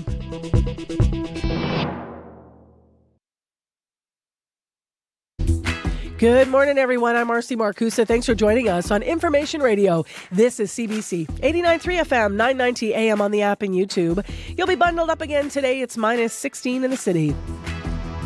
But not as bundled up as if you're into Dooley Lake. We are this hour going to hear from a resident there about what it is like living in a place that is frequently the coldest spot in Manitoba, including this morning. It is minus 31, feels like minus 36. So that's going to come up at 7:40. In addition, the Wealthy Barber's back. It's been over 3 decades since the personal finance book first hit the shelves. We're going to hear from the author this hour about how he's updated the classic for today's financial landscape. Stay with us. Lots coming up on Information Radio as well, in addition to those stories. We have a listener line we're going to play for you. We got some reaction yesterday when former Police Chief Devon Clunas was talking about safety officers, police officers in schools. We have an alternate point of view and some feedback on that interview. So we'll get that on. Let's get into news headlines and developing stories. Otherwise, Matt Humphrey is in. Good morning. At the top of the news, Mounties say for the first time they provided police body cam footage for evidence in a police shooting probe. Now, a Manitoba officer will not be charged after shooting a woman who police say was wielding a knife. At the bottom of the hour, we'll hear from a sociologist who's critical of the use of the police footage for this reason. He recently wrote a book about police body cams. And the Royal Charter, which created the Hudson's Bay Company centuries ago, will now be part of a rotating exhibit at 4 different museums, including the Manitoba Museum and the Archives of Manitoba. The charter was recently bought at auction and it'll be subsequently donated. That bid, the winning bid, $18 million. Wow, hey. We'll hear more. All right, thanks, Matt. Back soon. Abby, let's get into the forecast. Active weather day across the province this morning. The southern half, some areas already dealing with new snowfall. We're talking about around Brandon and Dauphin at this time, along with breezy conditions, while the north still dealing with those brutal wind chills. We're talking about minus 39 in Churchill this morning. That's what it feels like, where frostbite is a risk in minutes. So you need to bundle up for folks up in the Churchill area. For Winnipeg and the Red River Valley region, we're waking up to that frigid minus 16. Periods of snow starting soon. We're looking at 2 to 4 centimeters of new snow today, combined with breezy south winds. That will shift northwest later, and that wind chill this morning is going to make it feel around minus 31 before we reach our daytime high near minus 7. While across the southern region, Brandon, Dauphin, Gimli, we're looking at that cold and snowy stat. Temperatures generally sitting near minus 11 to minus 15. This morning, though, the wind chills in the minus 30 in most spots. Most of the regions across the south will see highs hover around minus 5 later, while up north, we're looking at the temperatures really around minus 13 in Flin Flon at this time, and we're seeing wind chill around minus 39 in Churchill. For Winnipeg right now, minus 16. We're heading to a high around, let's say, minus 7 later. Thank you very much, Abby. Thank you. As for the commute right now, the biggest issue is at McPhillips and Redwood. Seems like things are, lights are flashing red, as last we heard. So you want to treat that as a four-way stop, as you can imagine. Might be some backups there. That seems to be the only issue out there. On the highways, though, around Swan River, according to Manitoba 511, looks like the highways are being reported as covered with some poor visibility. So might be poor driving conditions around Swan River. Would love to get some updates on that or anything else you're seeing out on there on the roads, on the highways, on the bike lanes. You can give me a call on the CBC commuter line. That number 204-788-3093.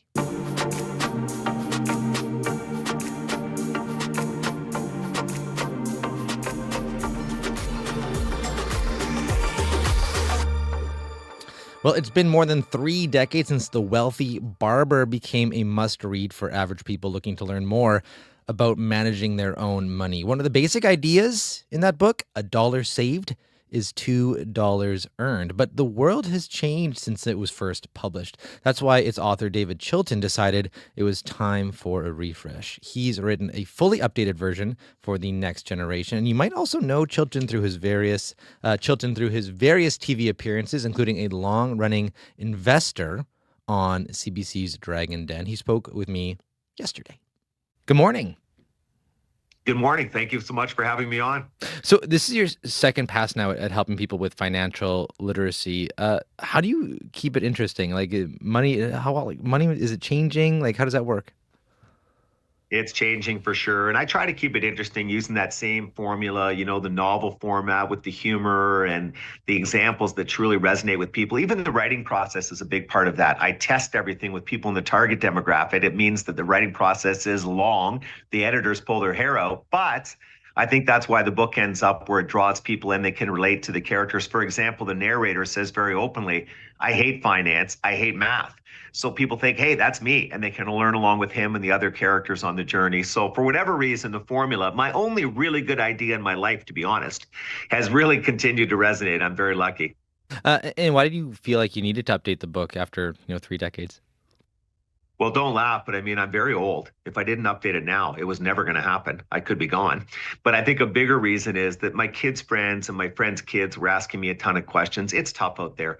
The real estate prices, the cost of living in general. So I thought, let's take that tried and true formula that people obviously like, the novel format, and try to address all of these concerns. I can't make it easier. It's tough. But what's the best path to follow on the certain fronts, from saving to investing, to estate planning, et cetera? How do we make it understandable? How do we pull people in? I just thought it was the right time for this. So I mean, probably one of the biggest changes anyone would say is probably housing prices since the 3 decades ago, when your parents were able to buy a house with, their summer internship money or something like that. And now here we are, right? Well, it wasn't quite that easy, but you're right. It was much easier, no question. So how different are things now in all the different ways from when you first, wrote your book? It's much harder now. And I think a lot of boomers don't get that. It's always been hard. I can see that. And interest rates at times have been much higher. I can see that. But home prices are up 2 to 3 times depending on where you are in the country relative to incomes. Come on. That's obviously going to squeeze people and make it difficult to save, difficult to build a down payment, for heaven's sakes. Plus, it's not just the cost of real estate, it's the cost of living in general. In the last several years in particular, it's gone up dramatically, I would argue higher than the official CPI rate. So when I look at people's basic arithmetic, forget the complex financial planning, it's challenging for many to make ends meet, to go a little further to save money. And so what the wealthy barber's trying to say is, I don't have easy answers for the economic challenges, the high cost, but as you save, here are the best ways to do it. As you invest, whatever you can set aside, here's the most cost efficient, most prudent way to do that. And that's kind of what the book lays out for people. It doesn't gloss over the fact that it's tricky out there. There are lots of tough challenges out there, but there are some new tools at people's disposal that there weren't, 30 years ago. So what are those new tools that might make things a little easier for folks? And it does. It really helps. I mean, that's one of the positive parts of the story. The TFSA, obviously, the tax-free savings account is wonderful. If you don't love those, you're a weirdo. FHSA is even better. The first home savings account, if you're eligible, you must take advantage. You get the tax deduction up front like an RSP, but the money comes out tax-free when you go to buy the home like an FHSA. Holy smokes, that's a gift. Then things like ETFs, exchange-traded funds, make it easy to cost-effectively invest. So there are some positive developments on both the account front, the product front. There's platforms out there that are very inexpensive to use, but you've got these darn high costs, and you've also got social media always tempting us to spend more. You've got the algorithms knowing our weaknesses and hitting us with advertisements most likely to work. Those are things my generation didn't have to deal with. When you think about, yourself when you were, younger, let's say in your 20s, just getting started out, if you had the same challenges as there are right now, do you think you would have been as successful as you are now? I don't think so, because again, I think it's tougher to save to the same levels. I mean, a lot of people now are doing very creative things in terms of building a second income. That's another positive. The gig economy with the technology platforms has really become more widely available. There's all kinds of fun things. So many people are monetizing hobbies now in creative ways that we couldn't do and didn't do in the past. So there are some positives, but for the most part, again, it's more challenging. I would argue much more challenging for many. There's lots of people, by the way, flourishing. We have this vision that all people in their 20s and 30s are behind the 8 ball and can't get through. There's lots of people doing well, but certainly there's a bigger percentage of people struggling right now than there were when I originally wrote the book all those years ago. You said your writing process is quite intense, but I also understand you actually handwrite your books. I just got rid of my BlackBerry, so you can tell the kind of guy you're talking to. And that's true, just 2 weeks ago. But I handwrite, and here's the crazy thing is I hand wrote the updated version on the same card table that I wrote the original version on 37 years ago. Wow. Pen to paper, my dog's knocking it over because it has broken legs. And as I mentioned, I do a lot of testing. So as I write the book, all of the pages go out to the target demographic. What did they like? What did they understand? What didn't they understand? More importantly, what examples are resonating? What jokes worked, et cetera? And you're constantly rewriting, revising, taking their comments and incorporating them into the manuscript. The downside is it takes forever. The upside is I think that's why the book works so well, because it's been tested, it's been vetted, it's gone through that unusual process. And so I enjoy doing that, but holy smokes, I'm not sure I'd do it again at my advanced age. And your whiteout budget must just be through the roof. I don't even type it. So I don't have to use whiteout. I stroke out with a pen, or I crumble papers up and throw them on the ground for Jasper, my dog, to go and eat. Yeah, this is old-fashioned 1920 stuff. Wow. What I keep saying is it's been a long time since you wrote the first one, but what have you heard from people over the years since you wrote the first Wealthy Barber and now this one? Honestly, it's been the most delightful part of my career, has been all the feedback that original book has garnered. Everywhere I go, people come up and say what a difference it made. Now they're buying it for their kids, the revised version, to hopefully get them on the right path. And all the stories about being able to retire early because I learned to pay myself first, et cetera. And people are always so kind. And, it's weird. I'm the only author I've ever heard of who became known as the character created. Everybody calls me the Wealthy Barber. Nobody calls Herman Melville Moby Dick. But I kind of like that. So when I'm out in public, people don't yell, "Hey, Dave Chilton," they yell, "Hey, Barber." And it's funny because I've had the same hairstyle since grade 1. I'm the last guy that should be giving hair advice. But for whatever reason, again, the book captured people, and a lot of them are very gracious and very thankful when they see me in public. So that part of this has been a fantastic experience.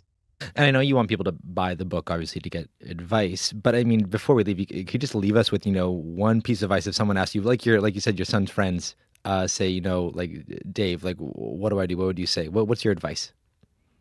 Well, choose your parents wisely, sadly, is very important advice nowadays. But the advice I've really pushed people to a lot in the last few years, if they say, Dave, give me a quick hitter, it's do a spending summary. And I was dead wrong about these, and I admit it. I did not give them much attention in the initial version. But when people chronicle all of their spending for, say, a 3-month period, they write it down, they add up the totals. I have never seen anything that jumpstarts the financial planning process better and that shines a light on where there's not only some waste that could be saved, but also some inefficient spending. What do I mean? Money could be better spent elsewhere. You'd get more joy units from it. Everybody who does a spending summary comes back and says, great process, really learned a lot, actually ended up enjoying it, even though it's a bit of a nuisance initially. So that's one piece of advice that has universal application. Wealthy Barber, and he's back with it, a new version all these years later. He was reached in Kitchener and Sarnia.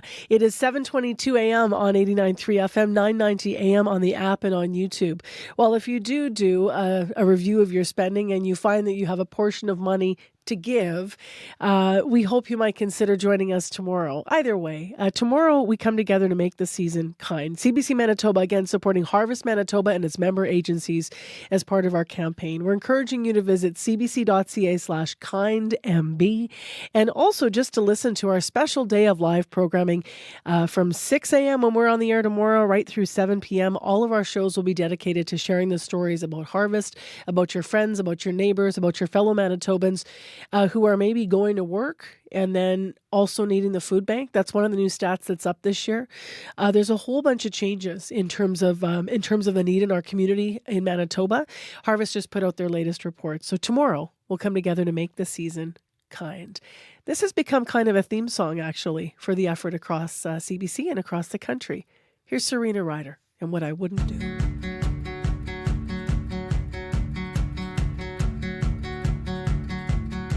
If you should fall to pieces, you know I'll pick them up. There are so many reasons I'm never gonna get enough. If you should leave this country, you know I'll come to you because you always love me. Oh, what I wouldn't do. Oh, what I wouldn't do.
So tomorrow, let's carry the weight, Manitoba. Let's come together. Let's make the season kind. Let's remember that our friends and our neighbors and people that walk alongside us, maybe you have people in your life, maybe you have people in your workplace, maybe you know that they could use a hand. The way we do that tomorrow is by coming together and make the season kind. So please join us for our special day of programming dedicated to Harvest Manitoba and its member agencies. No amount is too small to give, and we have stories and music all day. Really looking forward to it. All right, let's get to Scott Regehr to talk about the bad news with the Jets again. Hello, Scott. Hello, Marcy. So for the first time this season, a Winnipeg Jets game went into extra time, and they didn't get the extra point.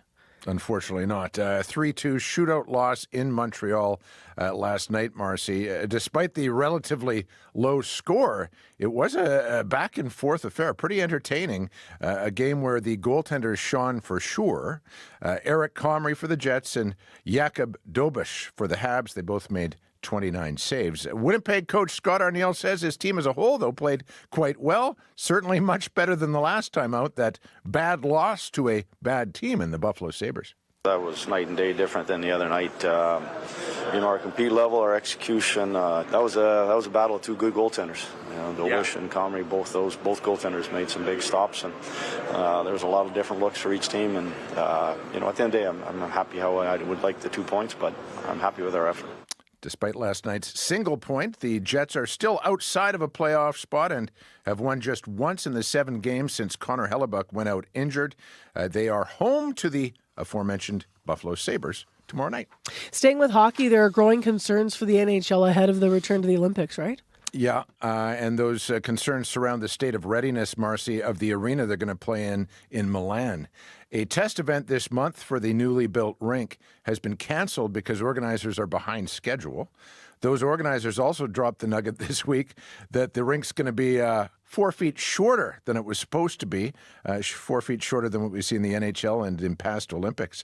If you watched the Four Nations face-off last year, where it was best players on best, there was very little open ice even on a regular-sized surface. So this shortened rink does not bode well for entertainment value at the Winter Games. NHL Commissioner Gary Bettman was asked his thoughts about it all.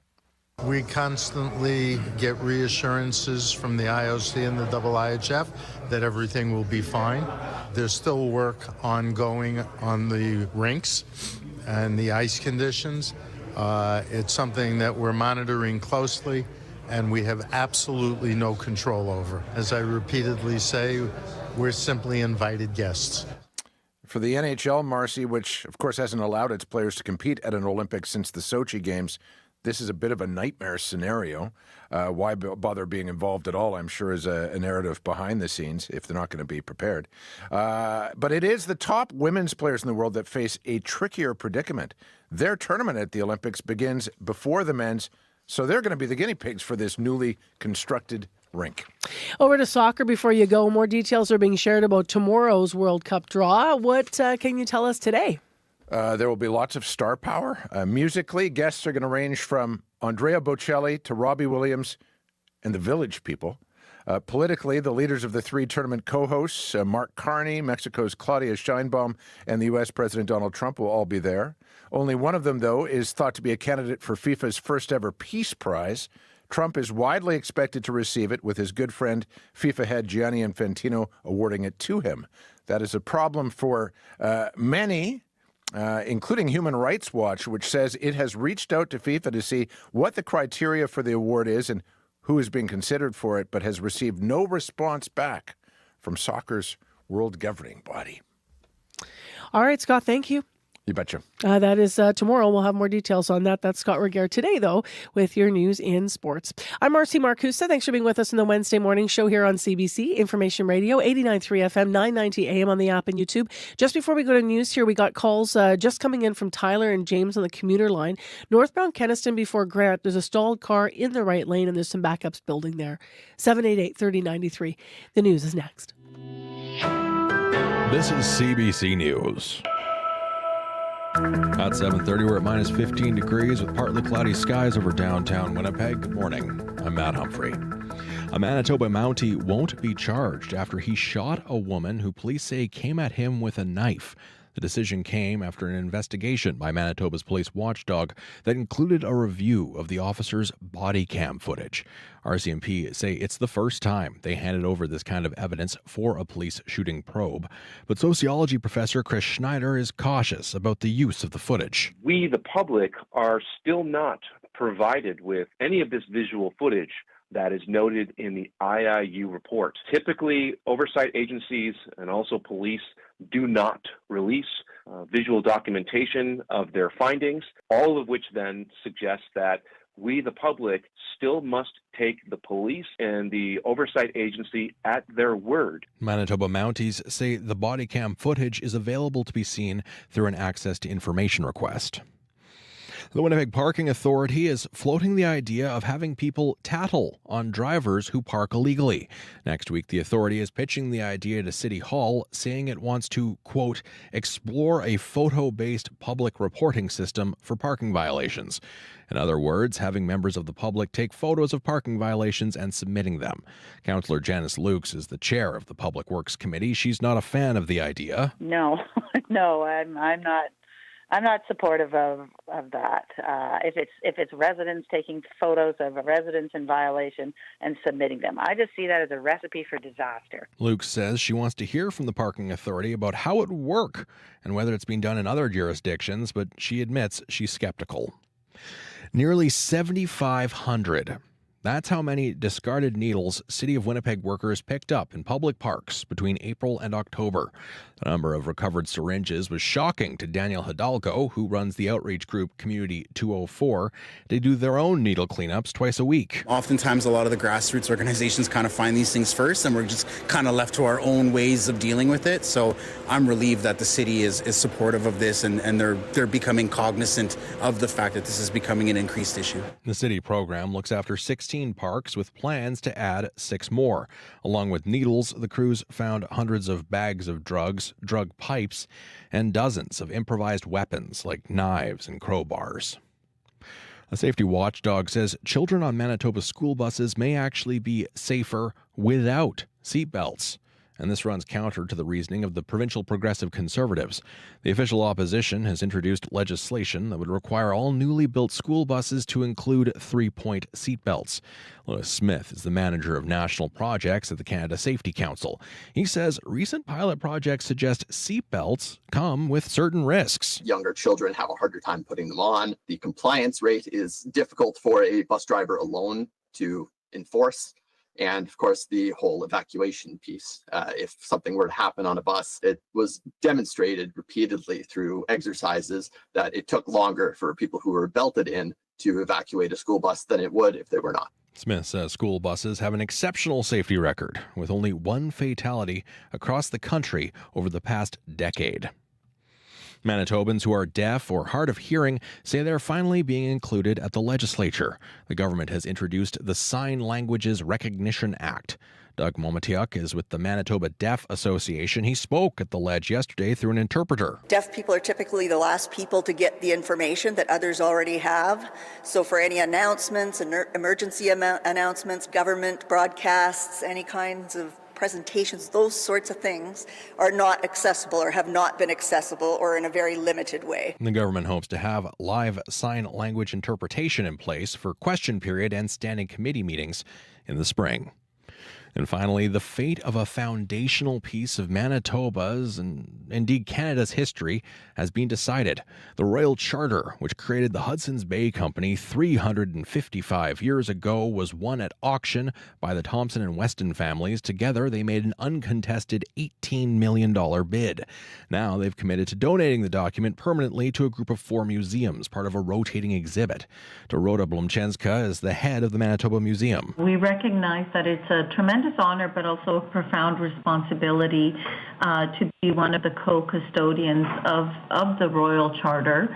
And so we welcome the opportunity to engage with communities across Manitoba, but in fact across Canada. Along with the Manitoba Museum, the charter will also go to the Archives of Manitoba, the Royal Ontario Museum, and the Canadian Museum of History in Quebec. And that's your CBC News from Winnipeg. All right. Thanks very much, Matt. Back soon. Matt Humphreys in for Heather Wells this morning. And it's time for us to look at the forecast. The cold spots to Dooley Lake. We're going to have a whole item on that in a moment. It's minus 29. Abby, what about here in the Winnipeg area? Well, here in Winnipeg, minus 16 at the Forks. We're expecting 2 to 4 centimeters of snow in the city. And that will be bringing a breezy south wind that will be shifting northwest later. With the wind chill factored in this morning, it's going to feel like 31 in the city. And if we're talking about wind chill values, if you track it all the way up north, we're looking at wind chill values in minus 39s to minus 40. 40s around Churchill this morning. For the Pembina Valley region, more than Winkler, Outaouamores, Port Elizabeth, we're looking at temperatures around minus 13, mostly cloudy there. Same snowy conditions expected. Wind chills in the valleys of minus 32. They warm to minus 5 later. Then we go west to Brandon, minus 11. Snow already falling there. Once the system goes through, you see a mix of sun and clouds later in the day, but you get a blustery southwest wind with the wind chill feeling around minus 31. You warm up to minus 5 later in the day. In the Parkland region, Dauphin is sitting at minus 11. Light snows are falling. That should end this afternoon. You warm to minus 5 later. Gimli at minus 15, heading to a high of minus 6 later in the day. And the Power Flin Flon, you're waking up to light snow, temperatures around minus 14 right now. That should end late this morning. Then some flurries would hang out later with you.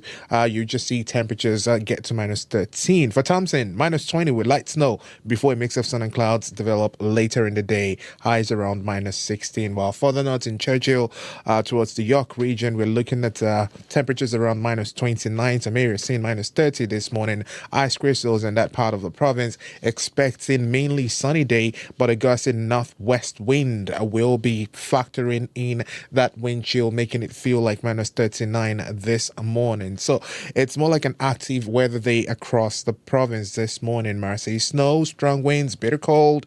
The south, we're looking at fresh snow coming our way, 2 to 4 centimeters in most of the regions. Winnipeg right now, minus 6. We're heading to minus 7. All right, thanks, Abby. Thank you. Corey.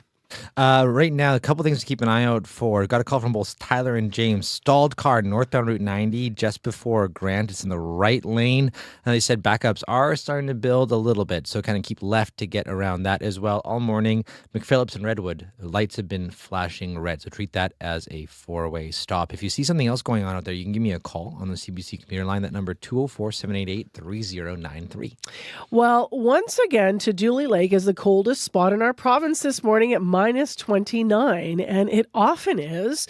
Corey got assigned to try and learn more and talk to someone who lives there. How'd you do? Yes, I got in touch with someone, actually. Yes, her name is Susan Atkins, and she lives up there. She's one of the roughly 500 people who live up there. So tell us more, because I think a lot of people hear that it's the cold spot. They may not know geographically where Dooley is. Yeah. So it's actually just about as far north as Churchill, but further inland. So picture Churchill, but then go west way into the center of northern Manitoba. So even like about 1,000 or so kilometers north of where we are here. So very, very cold. It's one of Manitoba's, if not the most northernmost populated community here in Manitoba.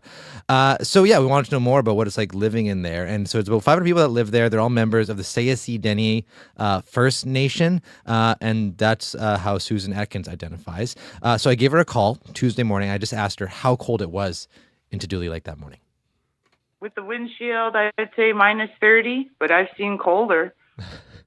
What's the coldest you've ever seen in Dooley Lake? Minus 60. Minus 60?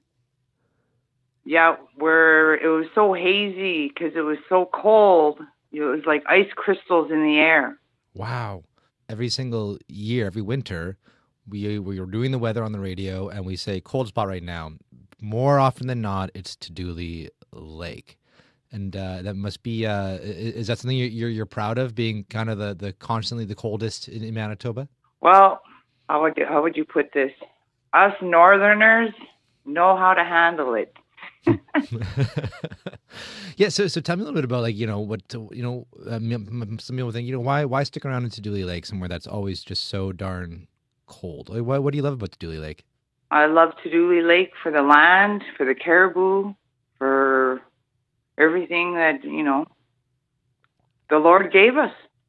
The cold has always been there. It's even colder even on Hudson Bay. And we get those cold winds from Hudson Bay, so we get that cold environment, that real crisp cold. And what do you do on those really deep, cold, minus 60 days? Is there something in your community that you do to kind of keep warm and keep happy? We basically stay inside, or we'll go visit, but it's inside. We stay inside. But, some people do have to go out. People do rely on wood stoves. People are still out on the land, and now with the caribou are here, the hunters are out, even though it's cold. But, I did notice one particular thing, through the years of living in the north too, is the climate change. I've witnessed it. How it's the like winter road season, that is shorter in the year, and the meltdown is faster. There's particular things I've noticed. Like say I returned 7 years ago. I've been back 7 years now, and maybe it's good that we have this cold spurt, but you think about it, and we need more snow. Right. So I just wanted to share that with you. I did notice it within the maybe past 5 years. Look at the duration. The cold duration is shorter now.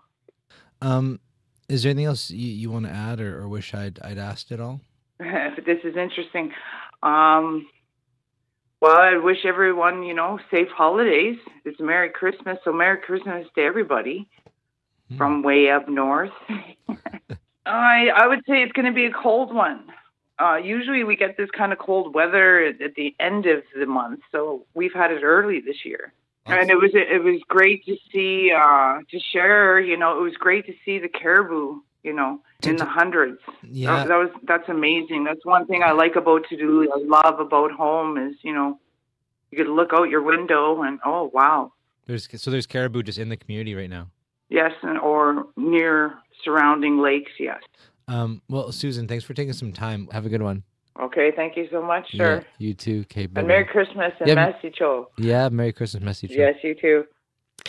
Susan Atkins, we wanted to get a hold of someone in Tuduli Lake. She's a member of Saisi Dene First Nation, as many of the community members are. You have 500 in Tuduli, which is in Canada's, Winnipeg, Manitoba's rather, far north. We thought we better follow up because they're so off in the cold spot. We wanted to reach someone who lives there. We figure they're rolling their eyes when we're talking about it being cold down south here all the time. It's always colder in Tuduli. They should get shirts made that say that. We recently did a story as well, in recent years rather, on Melita, often being the warm spot, in case you're wondering the opposite of the cold spot. Melita's frequently the warm spot in Manitoba. Tuduli this morning, again, takes it. It's minus 29. Food insecurity is a growing issue across Canada. Food Banks Canada reports that over 2 million people in Canada used food banks every month in 2025, with 1 in 3 being children. That's why the CBC and local food banks are teaming up to help fight food insecurity. All it takes is $1, 1 can of food, or even 1 hour of your time. Your generosity will help feed those in need. Join CBC to help make the season kind. Find ways to give to food banks in your community at cbc.ca/kind. It is right now 7:44 a.m. on 89.3 FM, 990 a.m. on the app and YouTube. So we do hope you join us tomorrow for Make the Season Kind. If you were with us on yesterday's show, though, you were hearing about something very different, and we actually got a listener line about it. After a student was assaulted in an elementary school last week, the province is now asking schools to consider adding more school resource officers, even after the program was criticized a few years ago. So this is police in schools. Yesterday, we heard support for that idea from former Winnipeg Police Chief Devon Clunas, who also worked in schools. Then we got this call. Hi, my name is Erica McNabb. I was particularly noticing in the interview with Mr. Clunas that there were a lot of comments that on the surface might have read as neutral, but when you think about them in terms of bigger picture, I think we should be paying attention to. He insisted multiple times that nobody should be made afraid of police officers. But if we were familiar with the report that came from the Louis Riel School Division, as well as if we are among young people in today's society in general, as I was for many, many years of my career, we would know that actually the fear of police is an appropriate response. When there are increased rates of police brutality, when, people would see their school resource officer act one way at school and another in the community, these are real stories that often get overlooked. And I also think it was really upsetting to hear him speak about political correctness, when actually the changes that were made to several policing factors were made in direct response to people talking about losing their lives or fearing losing their lives from police brutality. Finally, I'm a parent. If I think about the kind of future that I want to see, it actually doesn't have police involved in schooling at all. And I think there are a lot of non-policing responses that actually do a better job of creating safety in schools. So that's one of the calls that we got on our listener line in response to an interview we had with former Police Chief Devon Clunas about the idea of police in schools yesterday. Just a reminder, if you have anything to weigh in on, you can weigh in on anything is how I should phrase that you hear here on Information Radio on our listener line is the best way. It's 788-3205. Coming up on the program after 8, we're going to be talking about an idea that has already different perspectives and thoughts on it. Some like it, some do not. What do you think of the idea of snapping a photo of an illegally parked car, then you send it to the city and they would issue a ticket? We heard in the news, or you may have heard in the 7:30 news, that at least one city councillor is not a fan of the proposal from Winnipeg's Parking Authority.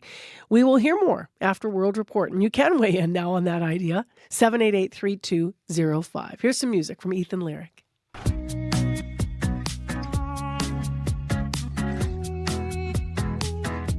We'll talk when the party's done and walk through the setting sun. Think of the streets out, laying everything flashing. 'Cause I miss the way it was when you left the things in mind. And you're still holding that leather jacket.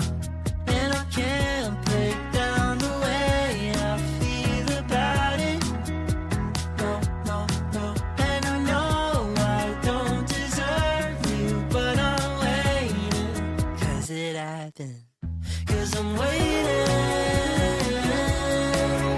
on you. And it don't make sense 'cause I'm wasted on you. And it don't make sense 'cause I'm waiting on you. And it don't make sense at all. Can't keep it quiet. Then came up way too much to deny it.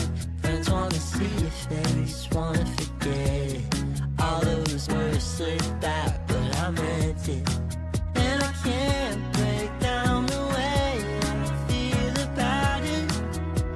No, no, no. And I know I don't deserve you, but I'm waiting. 'Cause it happened. 'Cause I'm waiting on you. And it don't make sense 'cause I'm wasted on you. And it don't make sense 'cause I'm waiting on you. And it don't make sense at all. Even though I'm not ever moving past you now, I'll keep on living without you. 'Cause I'm waiting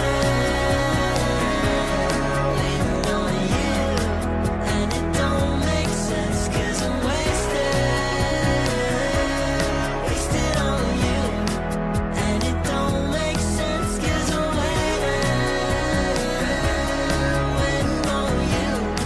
And it don't make sense at all. Ethan Lyric and Waiting on You. It is 11 minutes to 8 o'clock right now. Just got an update actually in my ear from Abby. Apparently the stalled car is still blocking traffic at Kenniston and Grant. So that is something that could leave you waiting this morning. If you want to update us, 788-3093 is a commuter line. It is Wednesday. No, it's not. It's Thursday morning already.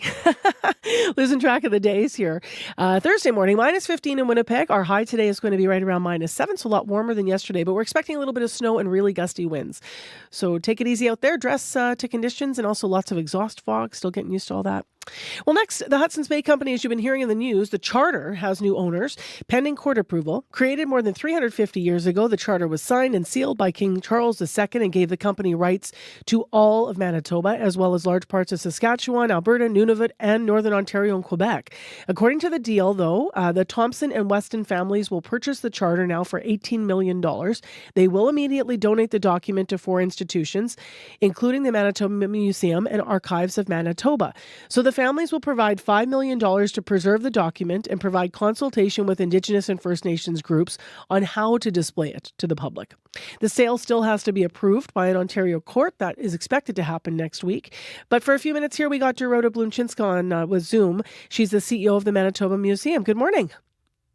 Good morning. What are your thoughts when you heard the museum is one of the places that this charter will be heading? Well, we're very honored. We recognize what a profound responsibility it is to be one of the co-custodians of the HBC Royal Charter, but we're beyond excited, and we welcome the opportunity to engage in meaningful dialogue with communities. How soon could we see the charter at the museum? Do you have a sense of the timeline yet?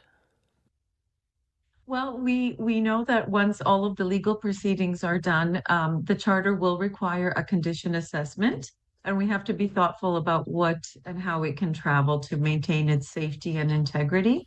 But we are hoping that it will be on display. The Manitoba Museum will be the first location it will be on display at, and that will happen sometime in 2026. You talk about having this document as a responsibility. Can you elaborate, Dorota, on what you mean by that?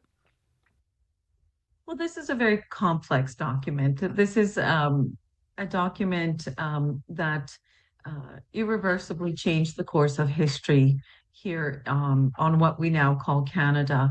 And its most significant impact, which isn't just historic, it's very much contemporary, was on the First Nations and Inuit peoples that were in that area at the time. So the responsibility isn't simply to conserve it and maintain it for the future, but it's to undertake a very meaningful engagement with impacted communities, present-day communities, and to tell a much more truthful and fulsome history of the founding of Canada and what that means today.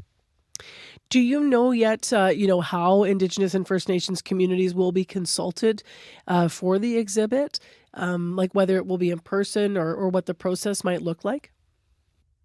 Well, the process is still being discussed. So there is a consortium, and the consortium is beginning to talk about what that might look like.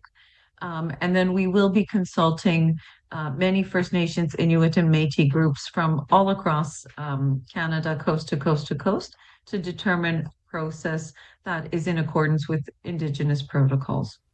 Do you have thoughts on how it might be on display? Obviously, that's what the consultation's about. I know we're getting ahead of this a little bit, but when you think about other things in the museum that also required sort of that kind of consultation and that kind of important, critical, correct historical context when it comes to Indigenous peoples of Canada, do you have other exhibits that you might look to where you've had to make those sort of decisions? Yeah, of course. So the Manitoba Museum is home to the HBC Museum Collection, which is about 28,000 artifacts and belongings that span over 350 years of fur trade history. So the charter will be placed in the context of that larger story. And we have a responsibility to not just discuss the charter in isolation as one artifact, but how it fits into everything that followed, and to make sure that visitors understand its role in how the story unfolded here in Manitoba and across Canada. Why, in your view, is it important for the public to have access to this piece of history? Well, because our obligation, I think, as a knowledge center and as an institution very much for intercultural dialogue, is to help advance efforts in our shared journey of truth and reconciliation. And the HBC Royal Charter is not meant to be locked away and hidden out of view.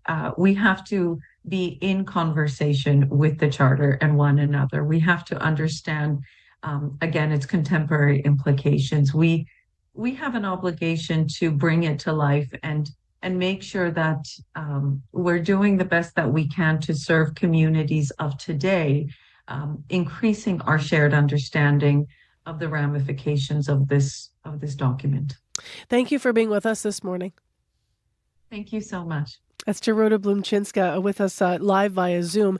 She is the CEO of the Manitoba Museum. As you've been hearing in the news, the Thompson and Weston families have now agreed to purchase the RBC Royal Charter for $18 million. So that sale still will go through an approval process. That's expected next week in an Ontario court. In a statement, the province of Manitoba said the Archives of Manitoba will be pleased to enter into the shared custodianship of the RBC Royal Charter with the three museum partners. As the holders of the Hudson's Bay Company Archives, we recognize the value of this foundational document in the context, as Dorota was saying, of the rich and meticulous records kept by HBC throughout its history. The statement goes on to say, from the province, we look forward to participating in a national conversation about the Hudson's Bay Company and the ways in which HBC history is woven into the history of Indigenous peoples and Canada as a whole. End quote. If you want to read more and see more, please go online. Cameron McIntosh here, national reporter based in Manitoba, was working on this story yesterday because, of course, it had national interest. But you can check out his work at cbc.ca/Manitoba. Let's get into other news stories that are developing this morning. Matt Humphrey is back from our news department. Good morning. Sioux Valley Dakota Nation says its annual Winterfest celebration has been canceled for 2026. Southwestern Manitoba First Nations newly elected chief says there wasn't enough time or funding to plan the 4-day festival. They just got through a contentious election there, so they were occupied, but they're hopeful it will return in January of 2027. I'll have more news after World Report. All right, thanks, Matt. Back soon. Mostly cloudy, -15 in Winnipeg this morning, and we're going to be about -7 for the day, so we will warm up quite a bit. And then it's going to snow, 2 to 4 centimeters of snow expected. Could be blustery too, wind south 30 to 50. In Brandon right now, it's already snowing, -11, and in Thompson, that snow continues at -20 as your temperature at 3 minutes to 8. Couple of things developing in traffic. First of all, as I mentioned, northbound Kenniston approaching Grant, there's a stall there. Northbound curb lane, stay left to pass. McPhillips and Redwood, lights are flashing red for all directions. That's been throughout the morning, so you're going to treat that as an always stop before you proceed through the intersection. Update us, please, 788-3093 if you need to, especially if you're out in the highways. Let us know if some of that snow is causing any issue for you as well. And check 511 before you head out. Coming up after 8 o'clock on the show, the Manitoba Progressive Conservatives, just to repeat what you may have heard in the news, are calling for new legislation. They want seatbelts on school buses. Canada Safety Council does say there's no need for them. So we have a full interview about it. That's coming up after 8 on the show. In addition, we are going to be talking about a story that's been developing this morning, and it has to do with parking violations. Should you be allowed to snitch on people who've parked illegally? You can weigh in. 788-3205. The Parking Authority is going to float this idea. They proposed it. At least one city councillor, as you've been hearing, says no, don't like it, not a fan. We're going to hear an expert that helps people fight parking tickets. We're going to hear what he thinks about this idea after 8. So stay tuned. World Report is next.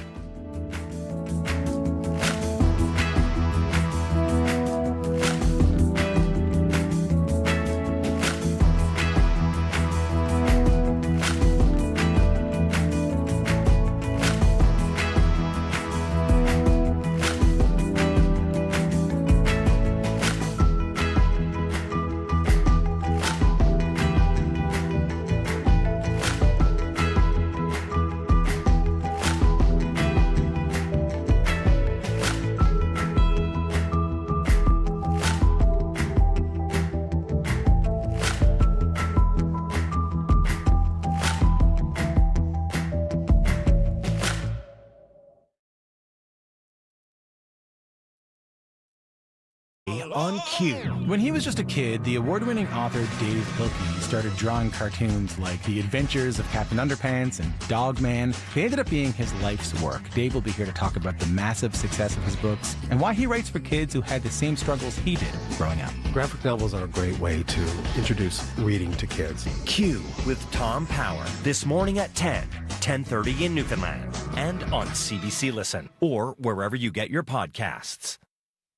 The CBC News is next. Coming up in half an hour, it's The Current with Matt Galloway. AI is cropping up everywhere these days, including now in toys, from Barbie to Stuffies. We'll take a look at what it's like when kids play with these robots and how one of the toys ended up talking about knives, pills, and sex. It's coming up on The Current.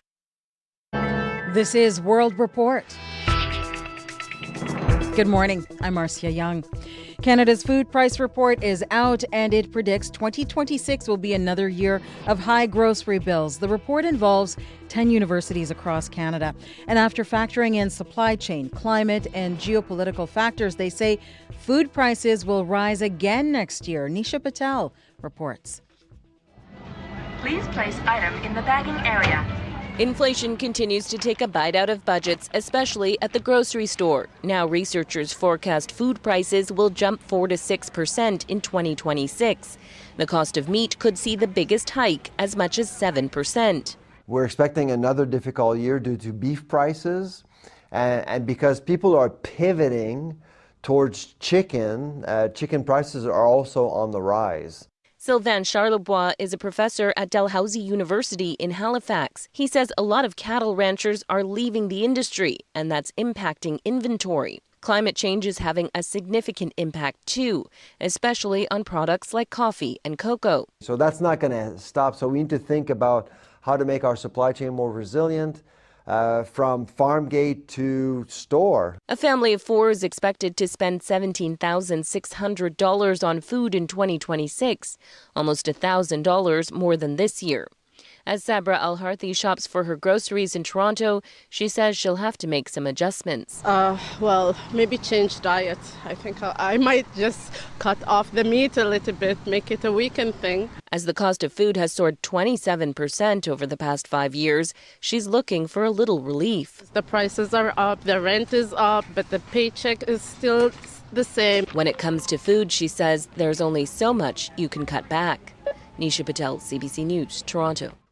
Prime Minister Mark Carney is preparing for another face-to-face meeting with U.S. President Donald Trump. But this time, trade will not be their focus. Carney will be in Washington briefly on Friday to take part in the FIFA World Cup draw. It is supposed to be a celebration, but as Katie Simpson tells us, it may be hard to overlook the politics of the moment.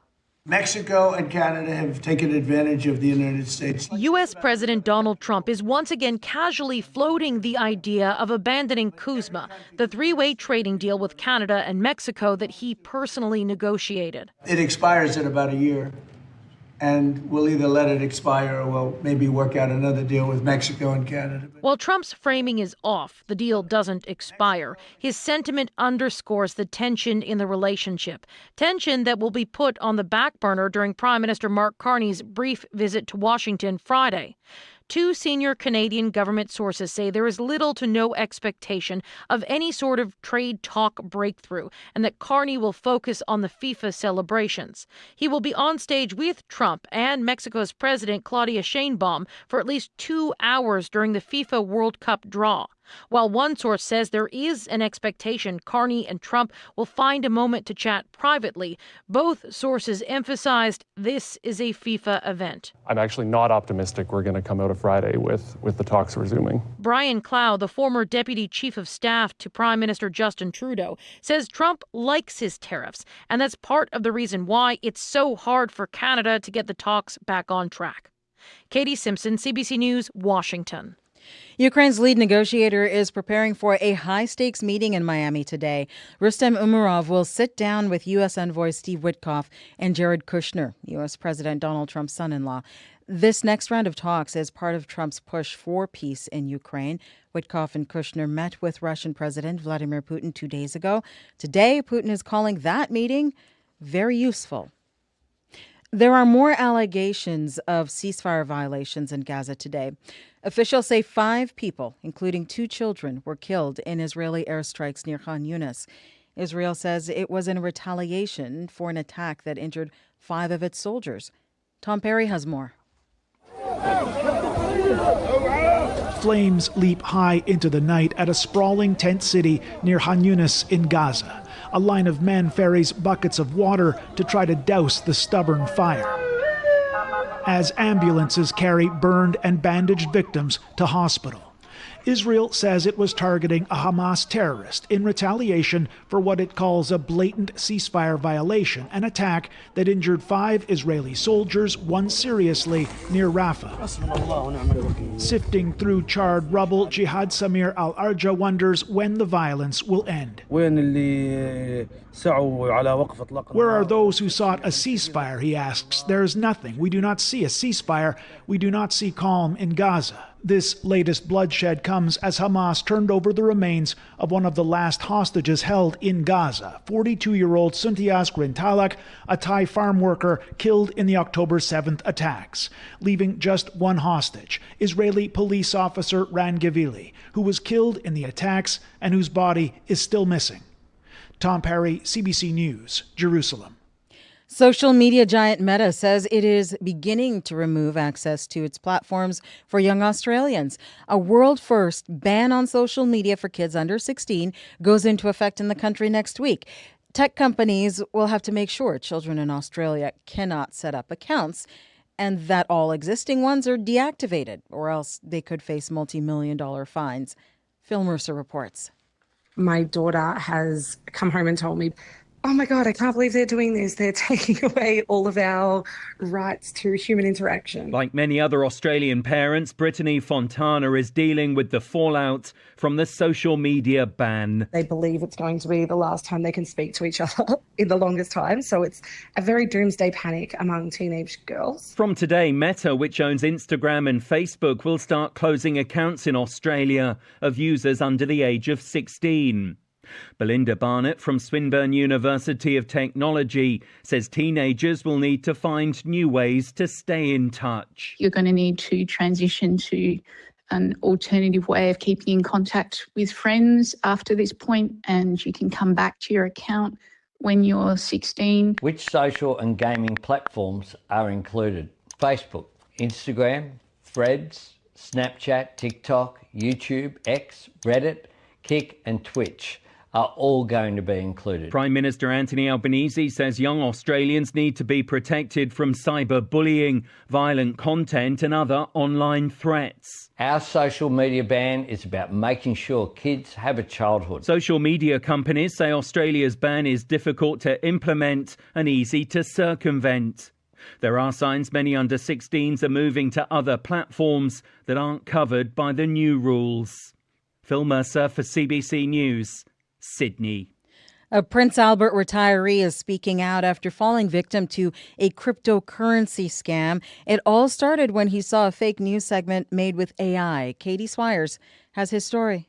They could have just been pointing at me and going, ha, he's one of them. Len Phaneuf learned exactly how he had been scammed through a cybersecurity course for seniors. His teacher, Natalia Stahanova, says scams are becoming harder to spot. A lot of people don't realize the extent of AI these days, and the capabilities are growing daily. Phaneuf watched the AI video that duped him on his smart TV. He thought he was watching a CBC segment. Rosemary Barton was interviewing Mark Carney, and Mark Carney said there's a great investment for Canadians. But the video was a deep fake, designed to direct Canadians to fake investment sites. The earnings were not great, but it was an earning every time. Around $800 in profits was deposited into his bank account. That gave him the confidence to invest $3,000, money the company pocketed.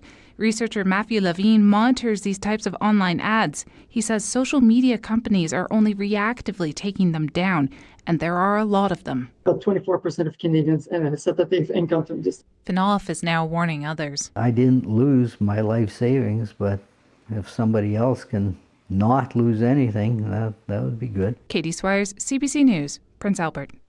Musician, songwriter, and producer Steve Cropper has died.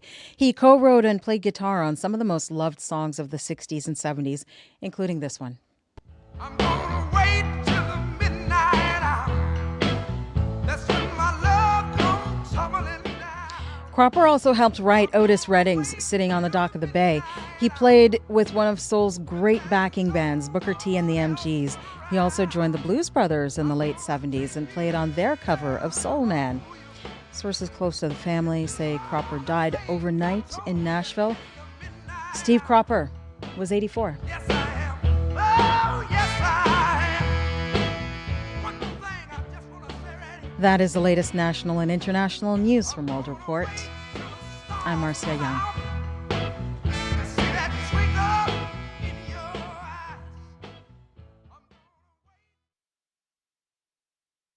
Good morning, everyone. How you doing? I'm Marcy Marcusa. Thanks for joining us in Information Radio here on CBC 89.3 FM, 990 AM on the app and YouTube. It is cold again this morning, but it'll be a little warmer later. And you want to know your zone because you need to park properly. Speaking of which, this half hour, we're going to be talking about cars that are not parked properly and whether or not you should be able to snitch on them. I'm a real supporter of enforcing rules and a real supporter of tickets and fines, but this is a little much for even me to support and to agree to. Now, that being said, I have to listen to what the department's saying. The department is the Winnipeg Parking Authority. That is Councillor Janice Lukes, not a fan of what they're proposing. We're going to dig into this idea that's been put forward. The Parking Authority is going to submit that idea as a part of its business plan for next year. Our guest this half hour is going to be an expert who actually fights parking tickets on behalf of people. So stay tuned. We're going to hear what he has to say about it.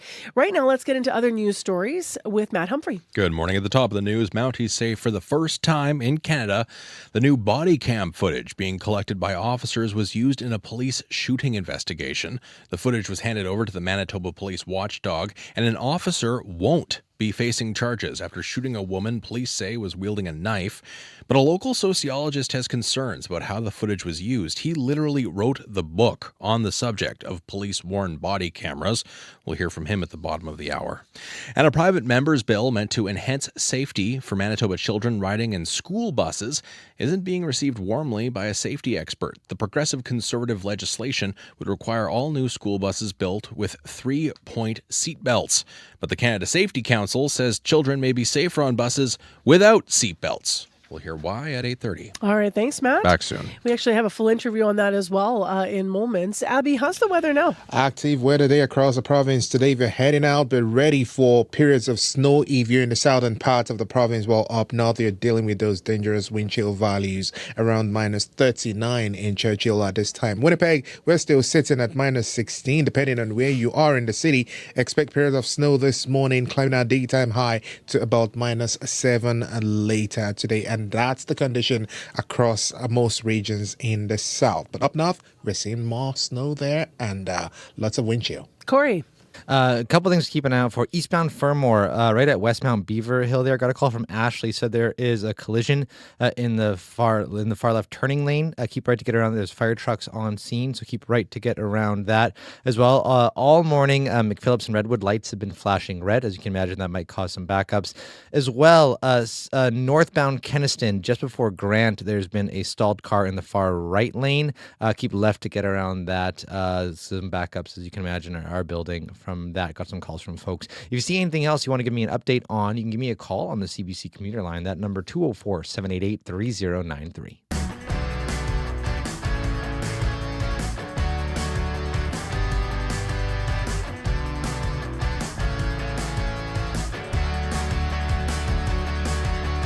Well, let's dig into this idea of the Manitoba Progressive Conservatives calling for more protection for kids on school buses. The actual bill is 220, the School Bus Seatbelt Safety Act. It was introduced earlier this week. Under the proposal, any school bus manufactured after this year must have 3-point passenger seatbelts, including both lap and shoulder belts. It also calls on school divisions and independent schools to enforce the new seatbelt use policy if it went through. Lactabani MLA and PC critic for education, Wayne Iwasco, introduced this. He spoke to CBC's Ian Phrase. There's a reason why we have seatbelts in vehicles. And from what I understand, we're actually paying for the seatbelts already. They're just not putting them in. So let's make it mandatory. Come 2026, any bus manufacturing with the stamp of 2026 and further should have the seatbelts. It's all about student safety, right? And I think at the same time, making sure that parents and guardians know that when their child is leaving the home and getting onto a school bus, that they're getting to school safe and sound, and they're coming back home later on safe and sound.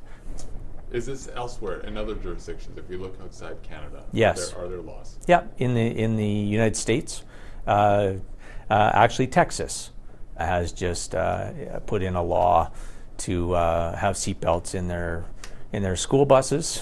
You know, that's coming on the brink of losing a young student in an accident who perished from that accident. And I think if there are tools out there to increase the level of safety, I mean, nothing is absolutely for sure in life. But I think if those options are out there, why would we not take them? That's Lac Du Bonny, MLA and PC critic for Education, Wayne Iwasco. Safety experts, as you've been hearing in the news, though, including the Canada Safety Council, don't believe seatbelts on school buses would improve safety in the majority of collisions. Lewis Smith is manager of national projects for the Canada Safety Council and here to weigh in via Zoom. Good morning. Hey, good morning, Marcy. Thanks for having me. So why that opinion? There's no need, or that thought, there's no need for seatbelts on school buses? Well, I think the best way to frame the conversation is to start talking about the statistics that we have available to us. Every single day, 2.2 million Canadian school children take the bus to and from school and generally do so in a safe way. How safe? In the span of the past decade, the data which we have, 2014 to 2023, we've seen a single fatality of a school-age child aboard a school bus. And in that same 10-year span, we've seen fewer than 2,000 injuries. So I want to preface the conversation by saying school buses are exceptionally safe as is. And a big reason for that is how they're constructed. They're built using a method called compartmentalization that involves high seat backs, shock absorbent material. The placement of the seats ensures that the children don't have too far to go if a collision were to happen. And the windows being small enough ensures that the child can't be thrown clear of a window. So school buses are very safe. Our position is that seatbelts would generally only improve safety in a very niche type situation where T-bone collisions or lateral collisions come into effect. And from what we see, those collisions are both A, very rare, and B, accounted for in the compartmentalization and in the design standards of a school bus, where if a T-bone collision were to happen, the point of balance on a school bus and the way it's constructed ensures that, one, the point of impact will be fairly low on the structure, and two, the passenger compartment will shear off of the structure itself of the bus, adding another layer of security. On the Transport Canada's webpage, it says, quote, "We recognize seatbelts on school buses can offer added protection for school-age children if they're used and installed properly," end quote. They also say if they're used and installed properly, seatbelts on school buses can offer another layer of safety to complement the existing protection by compartmentalization that you're talking about. So why not be extra cautious? Well, it's exactly that phrasing that's important, if used properly. We've seen a few pilot projects be introduced across Canada, two in BC and one in Ontario, where school buses were retrofitted, or not retrofitted, but rather new buses were introduced to the fleet with seatbelts. And what we saw were a couple of operational concerns. So first of all, the who's responsible for the child actually wearing the belt is unclear. Oftentimes the bus driver was required to do so, which of course is not a reasonable expectation on a bus with 40 to 70 children on it. So at that point, you're looking at introducing a bus monitor, which is an additional cost for training, for personnel. On top of that, we also saw that children 4th grade and below had difficulty putting their seatbelt on by themselves. So they needed that extra assistance, which added a few minutes to the route, which could eventually result in fewer buses on the roads, meaning that we're telling children to take a less safe method to get to school. Why shouldn't it be the bus driver's responsibility? I mean, if they were all standing in the bus driver clearly would say, you know, you need to sit down when we're traveling. So why not? Why is it that big of an issue to think that a bus driver should be responsible for seatbelt use, in your view? Well, the simple response there is to put yourself in the shoes of a bus driver. Driving is already a full-time responsibility. It's something that you need to have your focus on the road for every single moment. Otherwise, you're veering into distracted driving, which is a separate topic unto itself. On top of that, think of your standard bus and think of the range of vision that a bus driver has in their mirror. If they're actively focusing in on that mirror, they might have a good, reliable view of the first 4 rows or so of people having their seatbelts buckled or not. Beyond that, it's a lot of guesswork. the visibility isn't necessarily there. And we can talk about methods to increase visibility. There have been discussions of 360-degree cameras on board school buses. But as far as the actual responsibility of getting a child to wear a seatbelt, it's one thing to get them to buckle in when they get on board. It's another entirely to make sure that that wear is continuous. And as we saw in these pilot programs I'm talking about, that wasn't always the case. Older children especially often unbuckled to move seats or to turn around and talk to their friends. So it's not as a simple panacea of let's install seatbelts and school buses are safer. It's not that clear. What would you like to see installed in school buses to improve safety then? Well, there are a few very good options, one of which was actually installed or introduced by Transport Canada in December of last year. We're talking about perimeter visibility systems, so 360-degree cameras around the school bus. One of the things that we focus in on at the Canada Safety Council is that the vast majority of injuries and fatalities around school buses don't happen on board. They happen around the bus as the children are trying to get on or off. So along those lines, a couple of other suggestions that we might have would include extended stop arms to help visibly deter a driver from passing by as the bus has its stop arm and its stop sign out, and interaction cameras to make sure that the license plate of the driver who's passing a bus illegally is captured and they are held responsible for their actions. We'll leave our conversation there. Louis, thank you for your time. Thank you very much for having me. Louis Smith is the Manager of National Projects for the Canada Safety Council. Now, CBC's Ian Fraze also spoke with Lisa Naylor, the Minister of Transportation and Infrastructure, about this. She says she stands by Transport Canada's data that, as Louis mentioned, shows there's no need for seatbelts on school buses. We reached out to Transport Canada. They did not get back to us in time for an interview. It is 8:21 a.m. on 89.3 FM, 9:90 a.m. on the app and on YouTube. This winter, help make the season kind in support of Harvest Manitoba. All it takes is one can of food, $1, or even 1 hour of your time. Your generosity will help those in need and bring us closer together as Manitobans. Join us as we donate a day of programming in support of Harvest Manitoba December 5th. Visit cbc.ca/kindmb for more.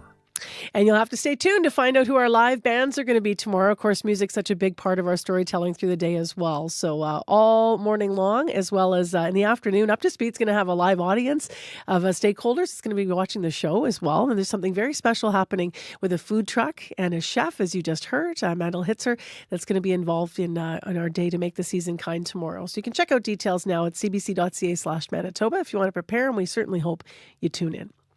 Well, let's build on what we heard in the news this morning. This story is developing. The Winnipeg Parking Authority considering making it easier for you, Winnipeggers, to snitch on drivers who park illegally. Next week, the authority is pitching this idea to City Hall. They want to, quote, explore a photo-based public reporting system for parking violations. In other words, having members of the public take a photo of a parking violation and then you send it in. Len Easto spends a lot of time helping people fight parking and traffic tickets in court. He's the owner of Traffic Ticket Experts and a former Winnipeg police officer, and we wanted him to weigh in this morning. Hi there. Hi, good morning. What do you think of this, Len? Well, I guess my main concern is that we're putting people or encouraging people who have no training on how to de-escalate a situation that they may find themselves in while taking a picture of someone's vehicle, and that person may become upset. I don't think we should be putting the public in that sort of a position or encouraging them that way. The parking authority hires people to issue parking tickets, and I'm assuming gives them training to de-escalate situations that they find themselves in. That's my main concern with this. I just don't think we need it. You want to issue more tickets, then hire more staff. We have reached out to the Winnipeg Parking Authority through the city. We haven't yet heard back, but this has just been developing this morning. The Winnipeg Free Press did hear from the Parking Authority, though. One of the reasons that they have shared with the Free Press, at least in their report today, is that this would be for like lesser infractions that they can't get to everything all of the time. So it kind of would widen the net. But your perspective is hire more people. Well, that have the training to do this. I don't think we want to put people in any sort of confrontation with another citizen just because we can't get our facility or our parking authority people out there to deal with it on time. I don't think that's the way to go here.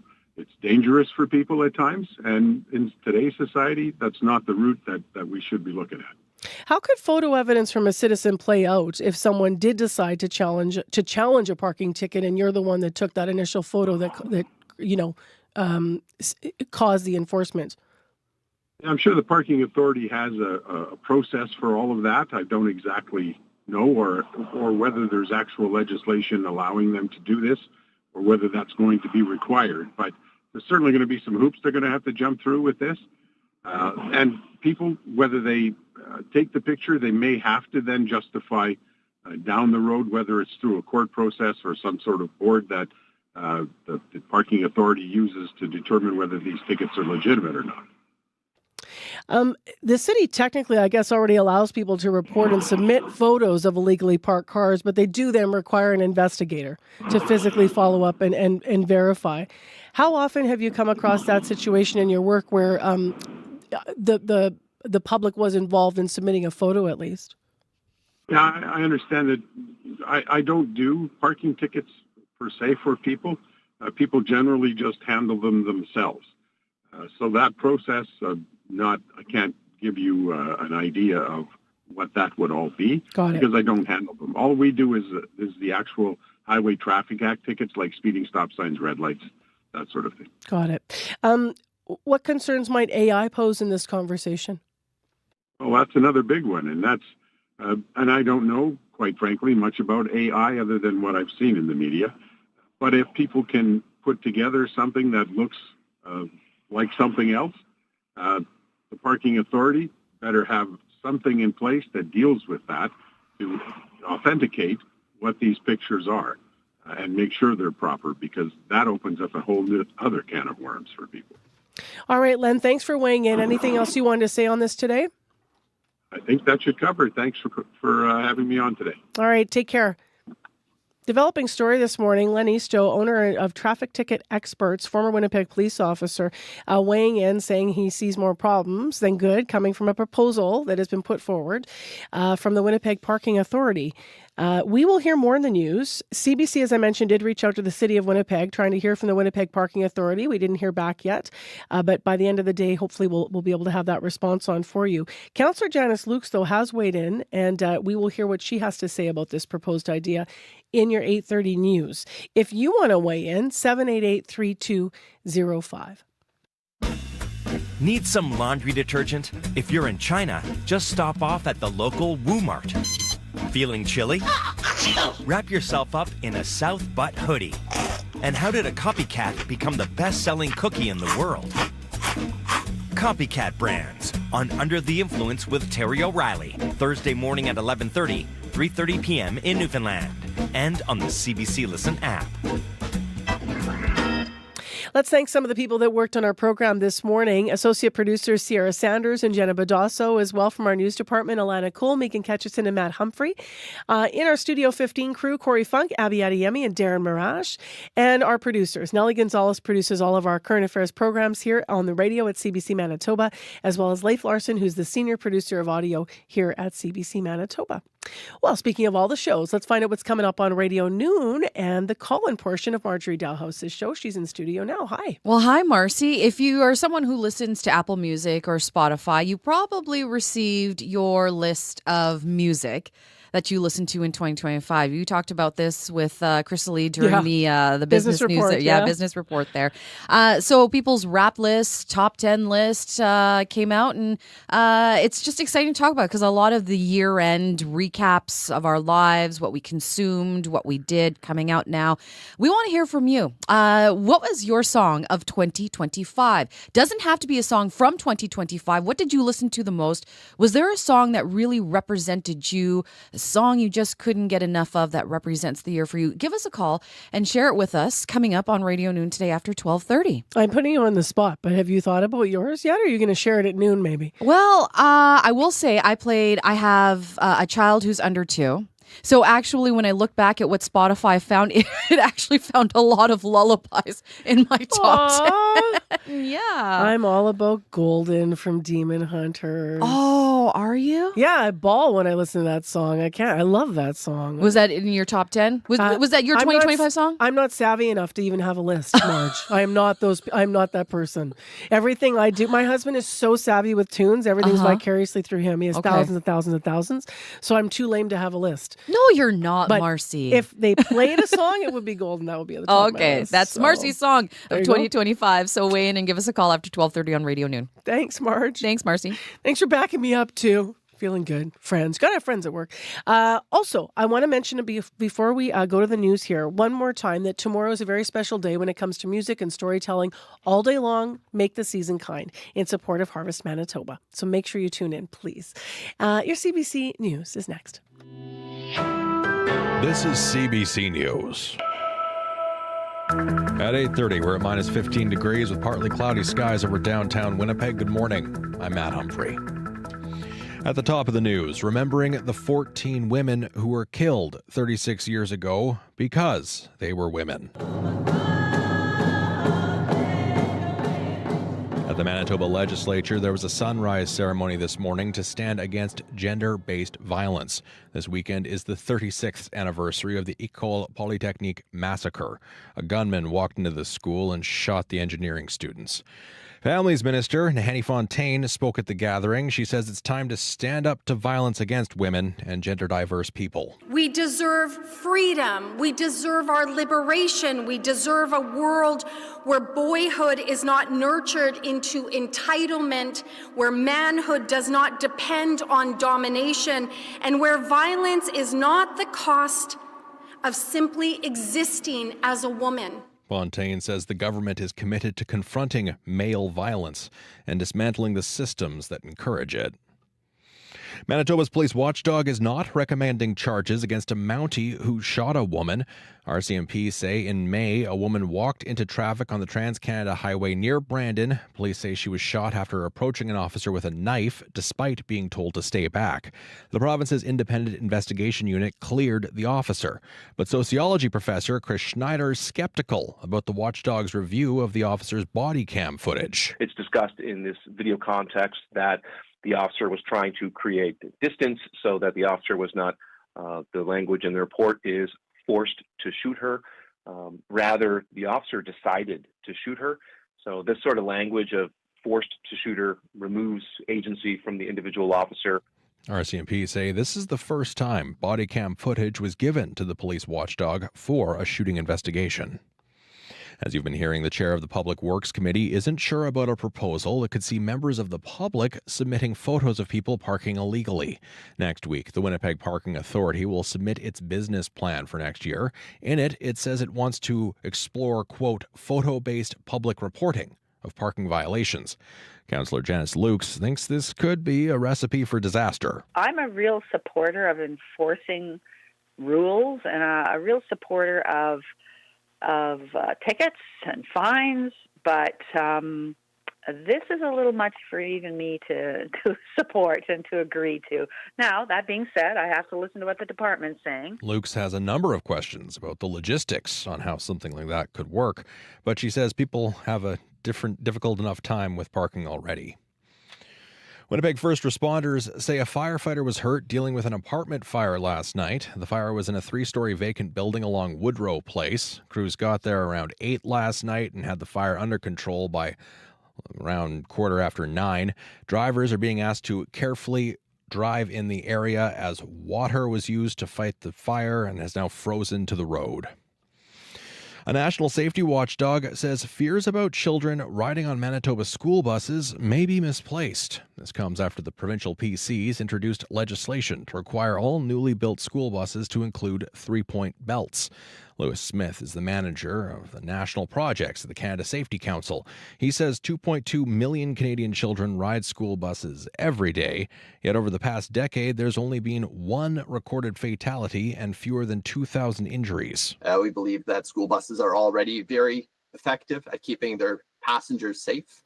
And seatbelts on school buses may have, in a theoretical world, practical use in specific collision instances, but those collision instances are so rare and the operational context adds extra risk factors that we don't believe make it worth it. Smith says recent pilot projects suggest some children have a hard time taking off seatbelts, which could pose a serious hazard during evacuations. And finally, the Royal Charter, which created the Hudson's Bay Company 355 years ago, has been won at auction by the Thompson and Weston families. Together, they made an uncontested $18 million bid. Now, they're committed to donating the document permanently to a group of 4 museums as part of a rotating exhibit.